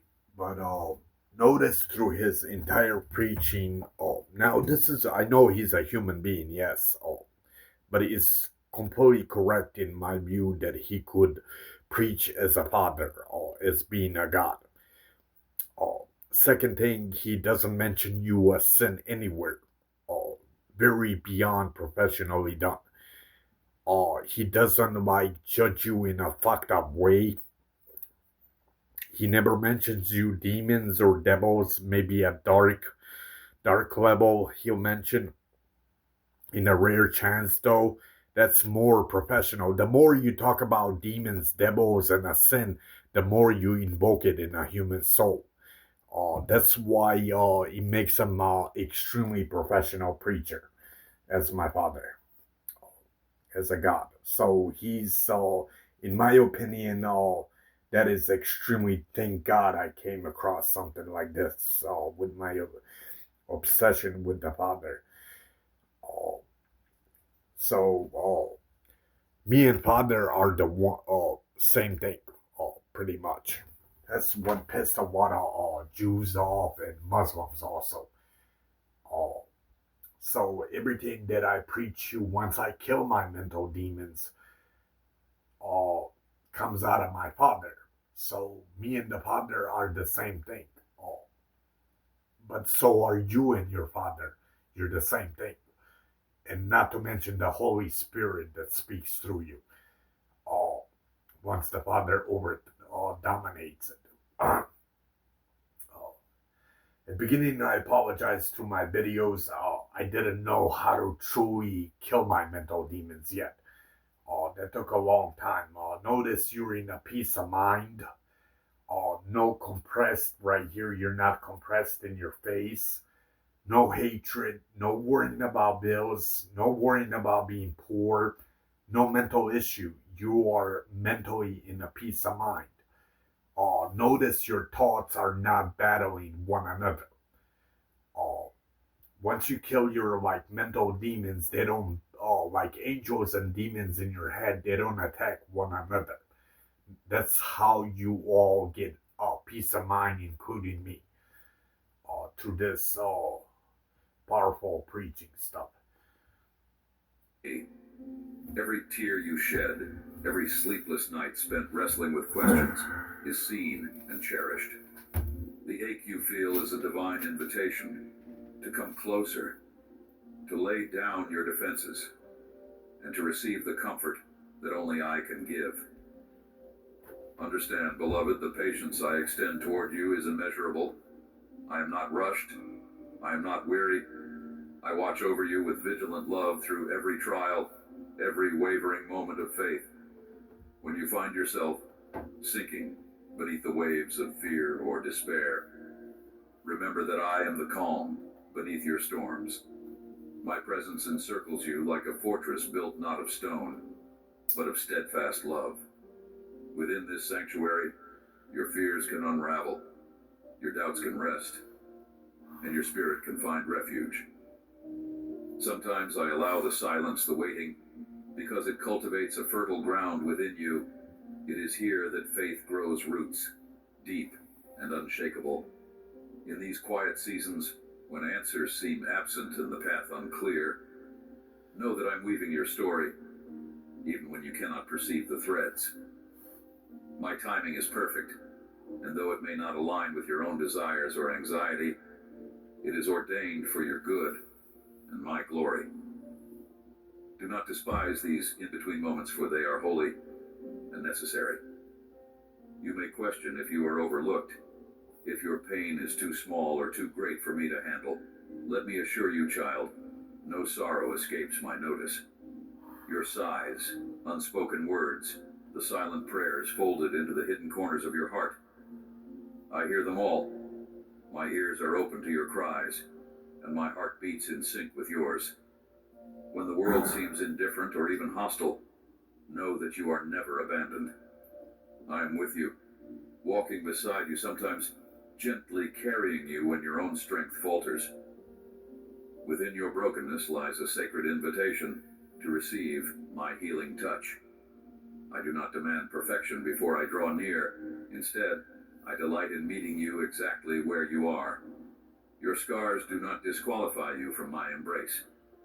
They are marks of survival, of battles fought and endured. Thank you I know for you're that. probably skeptical that a small, lightweight lamp could actually kill bed bugs, mold, allergens, dust mites, viruses, bacteria, and more. I was pretty skeptical too, but the first time As you yield to me, Notice the more demons connected to it, the more they interrupt. Notice, I don't know, hour and a half or almost 2 hours, demons never incepted with commercials. Those motherfuckers. Those are demons. And all it takes is like a small mental stage of it. And boom, they're right there. Bargain your dumb mother's fucking pussy. I will pour living water into the dry places of your soul, restoring and renewing every weary part. Healing is not always instantaneous, but it is assured, my dear child. For I am the God who mends what is fractured. The relentless whisper of shame or guilt that sometimes echoes in your mind must be silenced by the louder truth of my grace. I have forgiven you far beyond what you imagine, even for the sins you conceal deepest within. Forgiveness is not reserved for the deserving, but extended freely because of the price I paid. Lift up your eyes and see the cross, the ultimate declaration that you are redeemed, chosen, and beloved. Let my grace wash over you and cleanse your heart from any lingering condemnation. And when anxiety threatens to steal your peace, come to me. Cast your burdens upon me, for I carry more than you can bear. Anxiety is the thief of joy, but in me, there is a well of peace that flows endlessly. Drink deeply from my presence. Let it saturate every trembling thought and restless worry. I am your refuge, a fortress in times of trouble. When your heart races and your mind spirals, breathe in my promises, hold fast to my love, and rest secure in the knowledge that nothing can separate you from me. My love for you is not dependent on your achievements, your righteousness, or your good deeds. It is a love that precedes creation, that has no beginning or end. This love enfolds you now, just as you are, fragile, weary, seeking. I am your father, your friend, your constant companion. In your solitude and in your crowds, I am present. When darkness presses close, remember that my light shines brightest in the night. Do not push me away because of your pain, but reach out in the trembling hope that I will meet you there. Let this moment be a sacred exchange. Bring me your weariness, your doubts, your brokenness. Trust me to do what only I can do, transform what is shattered into something more beautiful than before. I am the God of new beginnings, the author of restoration, the healer of hearts. Will you allow me to hold your soul gently and show you the boundless depth of my patience and mercy? Will you believe that nothing in you is beyond my reach? Let this truth settle deep within you, beloved, and know that your journey is not one of solitude, but of divine partnership. I am here, always, ready to guide, comfort, and uplift. Your pain is acknowledged. Your hope is alive. Come now, lean into me and find the peace that surpasses all understanding. My dear child, as you continue to wrestle with the shifting tides within your spirit, understand that your true identity is not anchored in the transient opinions of men, nor in the fleeting shadows of your own thoughts. You were forged by my hand, shaped in my infinite wisdom, and enveloped in a love that existed before the stars took their place in the heavens. The very essence of who you are, a masterpiece woven with tender care, is reflected in the light that cannot be dimmed by circumstances or self-doubt. You are uniquely crafted, with purpose etched into the fabric of your being.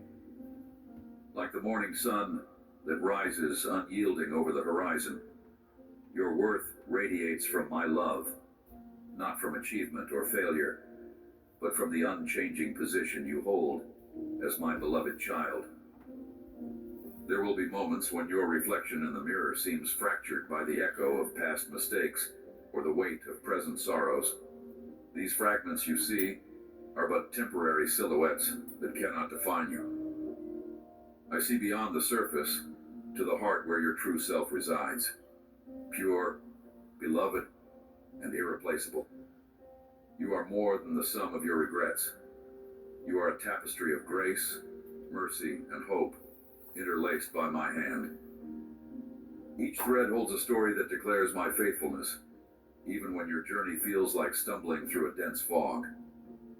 Remember this: I have inscribed your name upon the palms of my hands, and no shadow of shame can erase it. Some days your soul may feel like a barren field, stripped of vitality by the storms of guilt and shame. You might carry burdens that seem too heavy to bear, feelings of unworthiness that whisper lies louder than truth. But hear me now. These are not chains, but illusions meant to deceive you from the freedom I offer. Forgiveness is not a distant dream, but a present reality. I have removed the stones of condemnation and replaced them with seeds of renewal. When you come to me with a contrite heart, I do not cast you aside. No, I knew it. Should have never contacted you telepathically. Keep mama straight at school. Get there.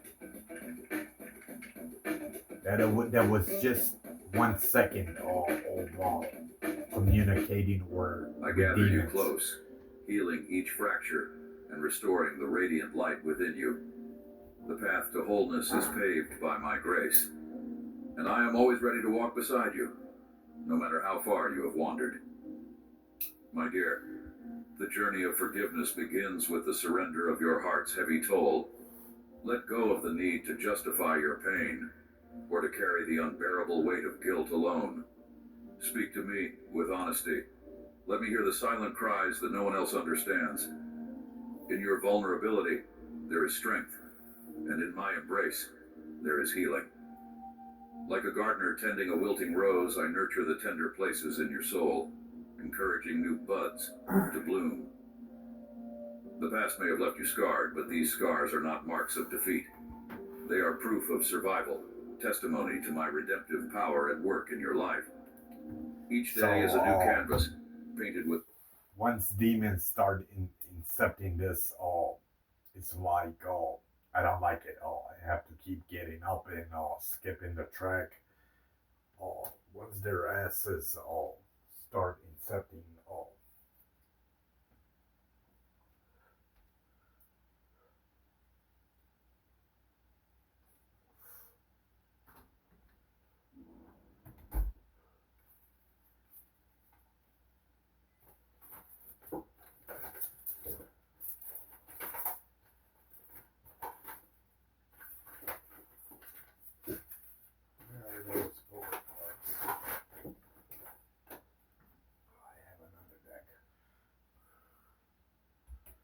so remember when I told you all,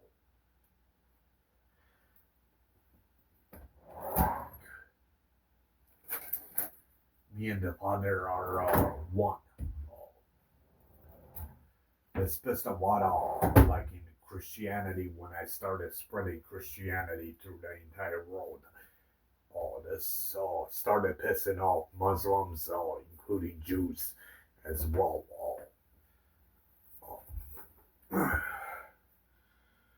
But you're also the same thing. The Father functions through you once you kill these mental demons, the Holy Spirit. So you function the same way.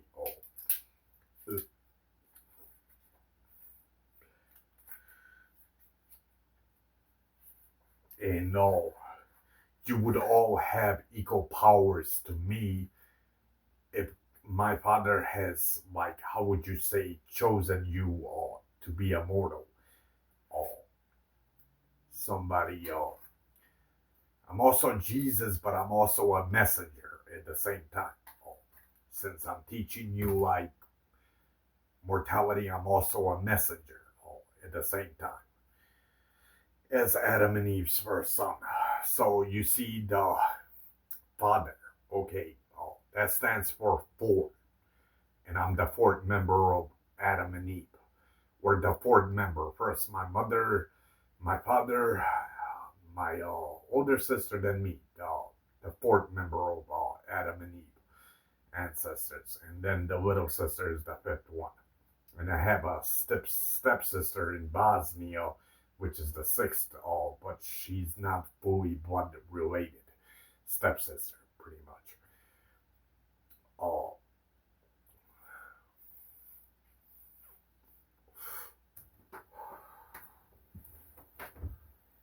Let me just put this cigarette out. This had to be the most stupidest choice I have ever done in my life, to get my hooked on this stuff. Luckily, I'm still okay. No tumors, no nothing.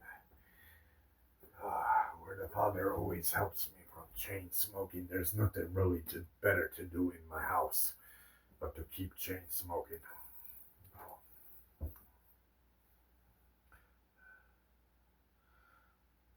Okay.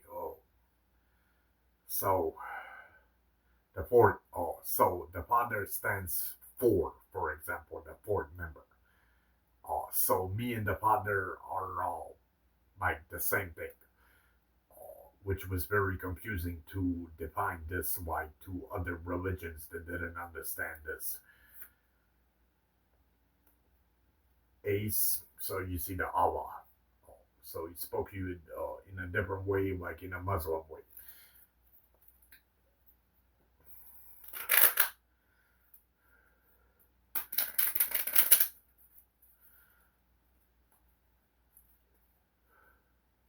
So 4. And Jesus, the 9 number that I showed you, there it is. The 4. He spoke you in a different way. I was born in September, which is the 9th month, in the 4. So I think, and I did this many, many times. So they're real cards, no duplicates, no magicianal cards. Just cards, regular deck of cards. I kind of hate them that they're red. My father's favorite colors are black. That's his first favorite color. His second favorite color is white. And his third most favorite color is what the Muslims claim is a light green, like that Torah. And then the rest of the colors, those are like three gods' most favorite colors. The reason he likes white, it means like clean. And he like kills your mental demons, pure white color. Light green does the same exact thing, but you have to be in a rainforest to witness it. And then black color, because universe at night is fully black. Those are like 3 gods' most favorite color. Now, you could believe in a red color if you define it like passion, love, or Santa's red, for example. You could define it, or you could define it like a family bloodline. So all these colors really belong to God, but the devil's colors are red. Forbidden apple, how it appeared to me in the Eve's garden, was red, bloody red, or a very dark red. And then orange would be mixed. That one would be if you're bad. And then pink is a little less if you're bad. Those are the colors. Never contact me with these colors that I tell you out of demons and devils. Now, God does accept these colors because there's lots of red plants. Even tomatoes are red. Something that the devil never invented in Eve's garden, tomatoes. Or like inside the watermelon is purely red. So God also accept these colors on his side. Even orange, there's peppers that are orange and many other flowers that are orange. So they're not technically fully devil's colors. But the reason I hate these colors is because it's devil's colors. So red color fully like purely evil, orange bad, and then little less than bad, pink. So those are the colors. So never contact me with these colors. And I think it's all of it. And there's the 4th again. Showed you both.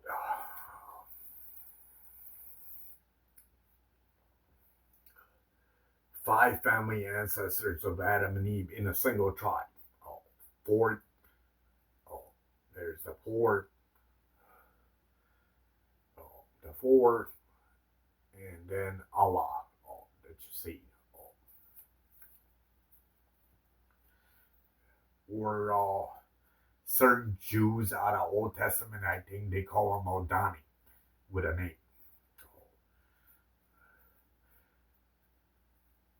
So I forgot to explain you.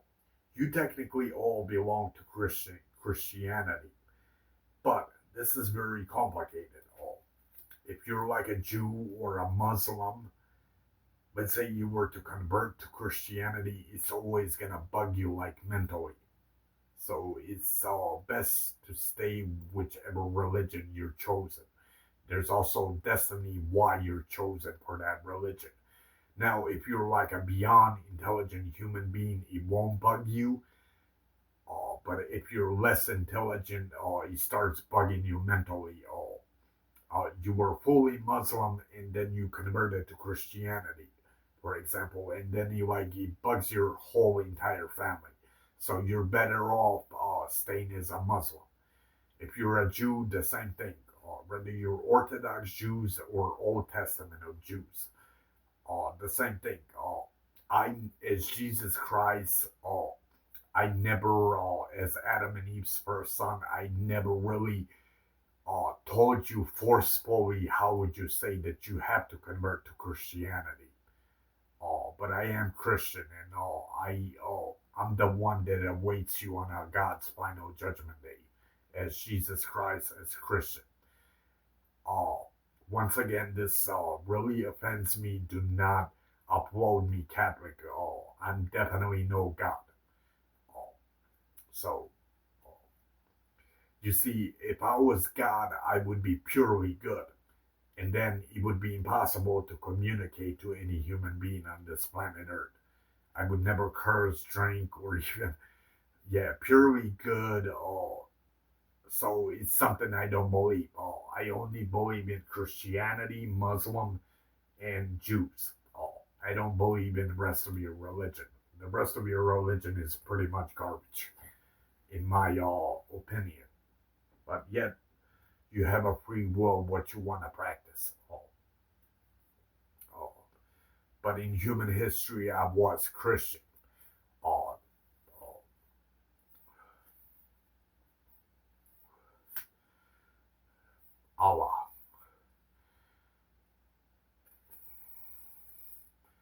August. That's when the first Adam's born. This is why the next eclipse that's gonna last 6 minutes is on August 2nd, 2027.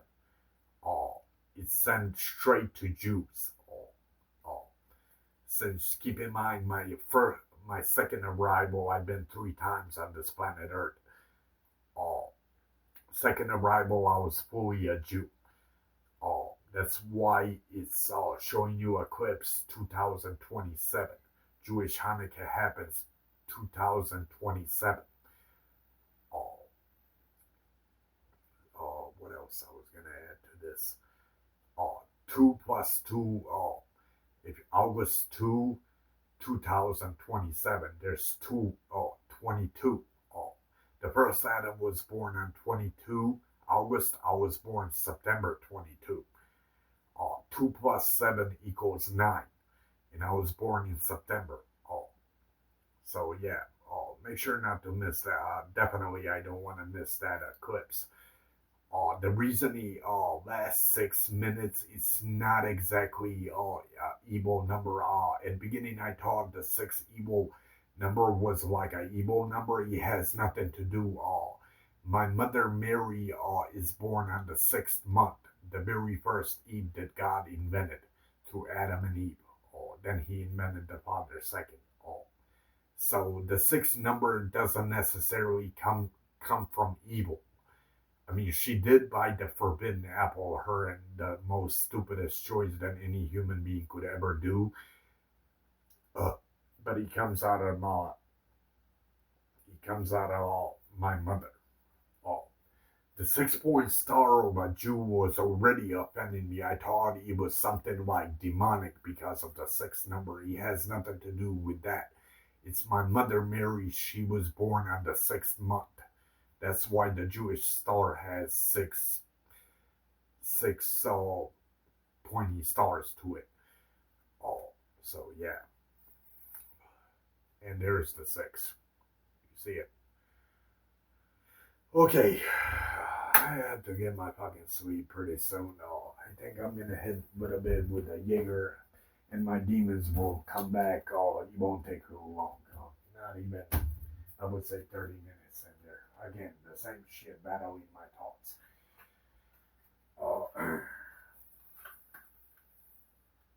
So will your demons come back? They come back. It doesn't take too long.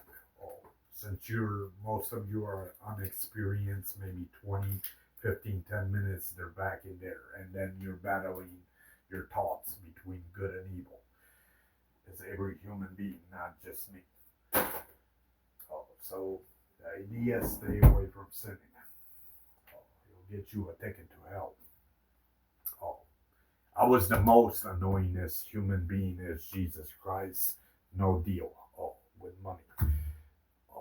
I was the most annoyingest fucker about hell and heaven. That's because I started discovering shitload of demons, and I seen a devil many times, and how these motherfuckers form their fearful face. Uh, that's why.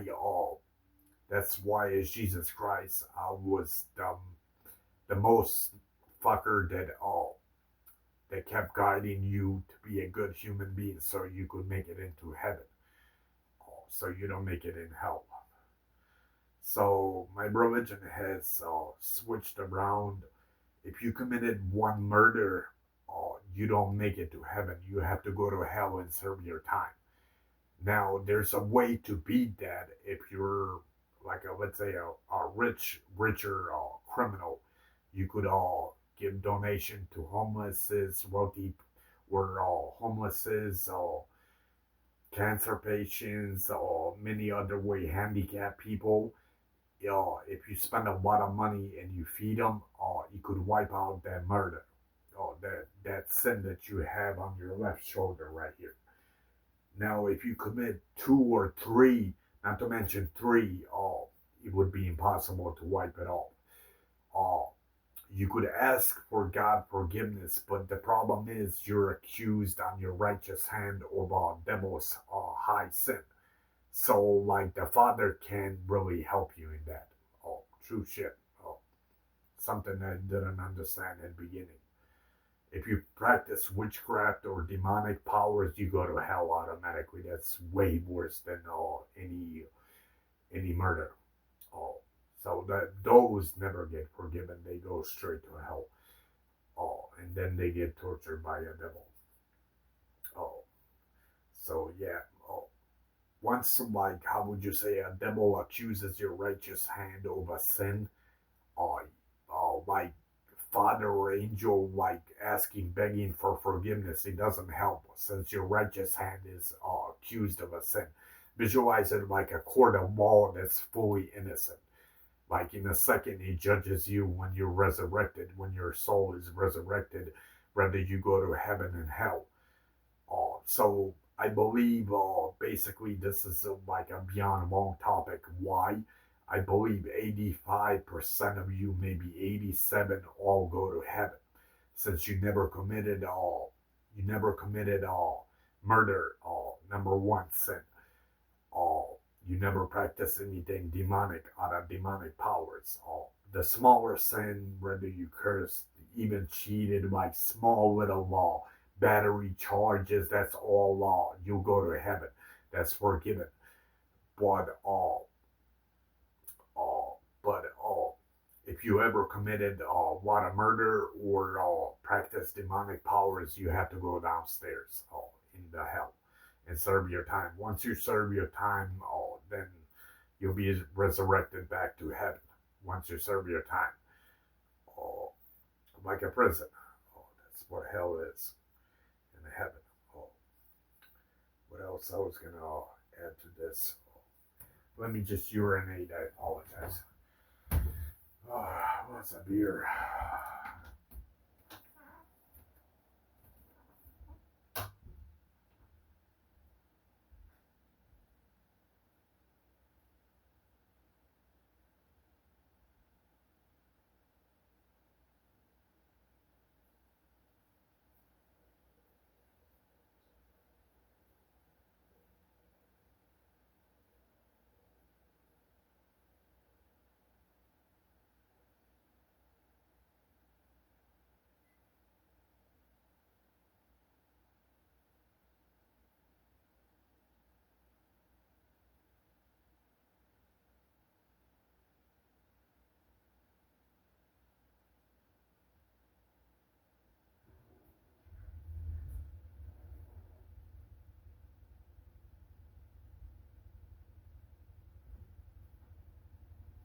Looks like the Harley's up.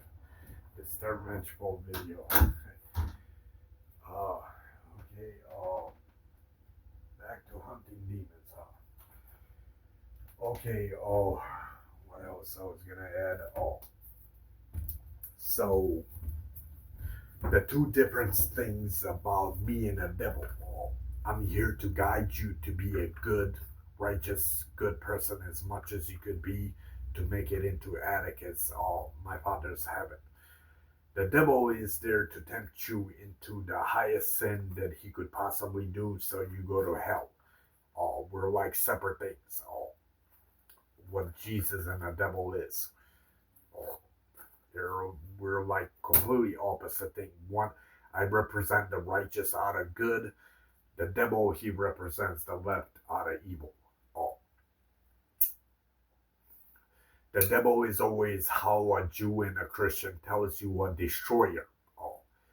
Father and an angel is always a savior that saves you and that believes in you and that never gives up. Father won't give up on you once you get into these biblical things. He won't give up. Father won't give up on you as long as you stay faithful. Okay. I mean, it's not judged the devil's hell. The lighter. See, already a beep happened in my microwave. He contacts very quickly, man, a devil. Since it's fire, like that's what a microwave is. He heats it up. This thing contacts very quickly, man. Notice I maintained it almost 2 hours long without a devil intercepting it, but on the next one he already got to me, which means my demons started kicking in. Anyways, may God lead you to a straight path away from wickedness and corrupt soul. May the righteous lead you to good and being a purely as good person that you could fucking be. And peace, and enjoy my video.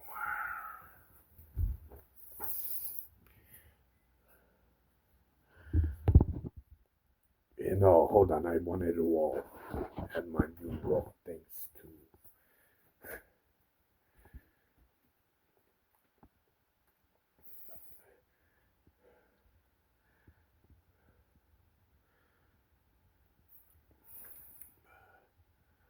I met you as Adam and Eve's first son. I met you at beginning. That was the middle one. I was crucified, and now I meet you at the ending. Especially if it's a judgment day.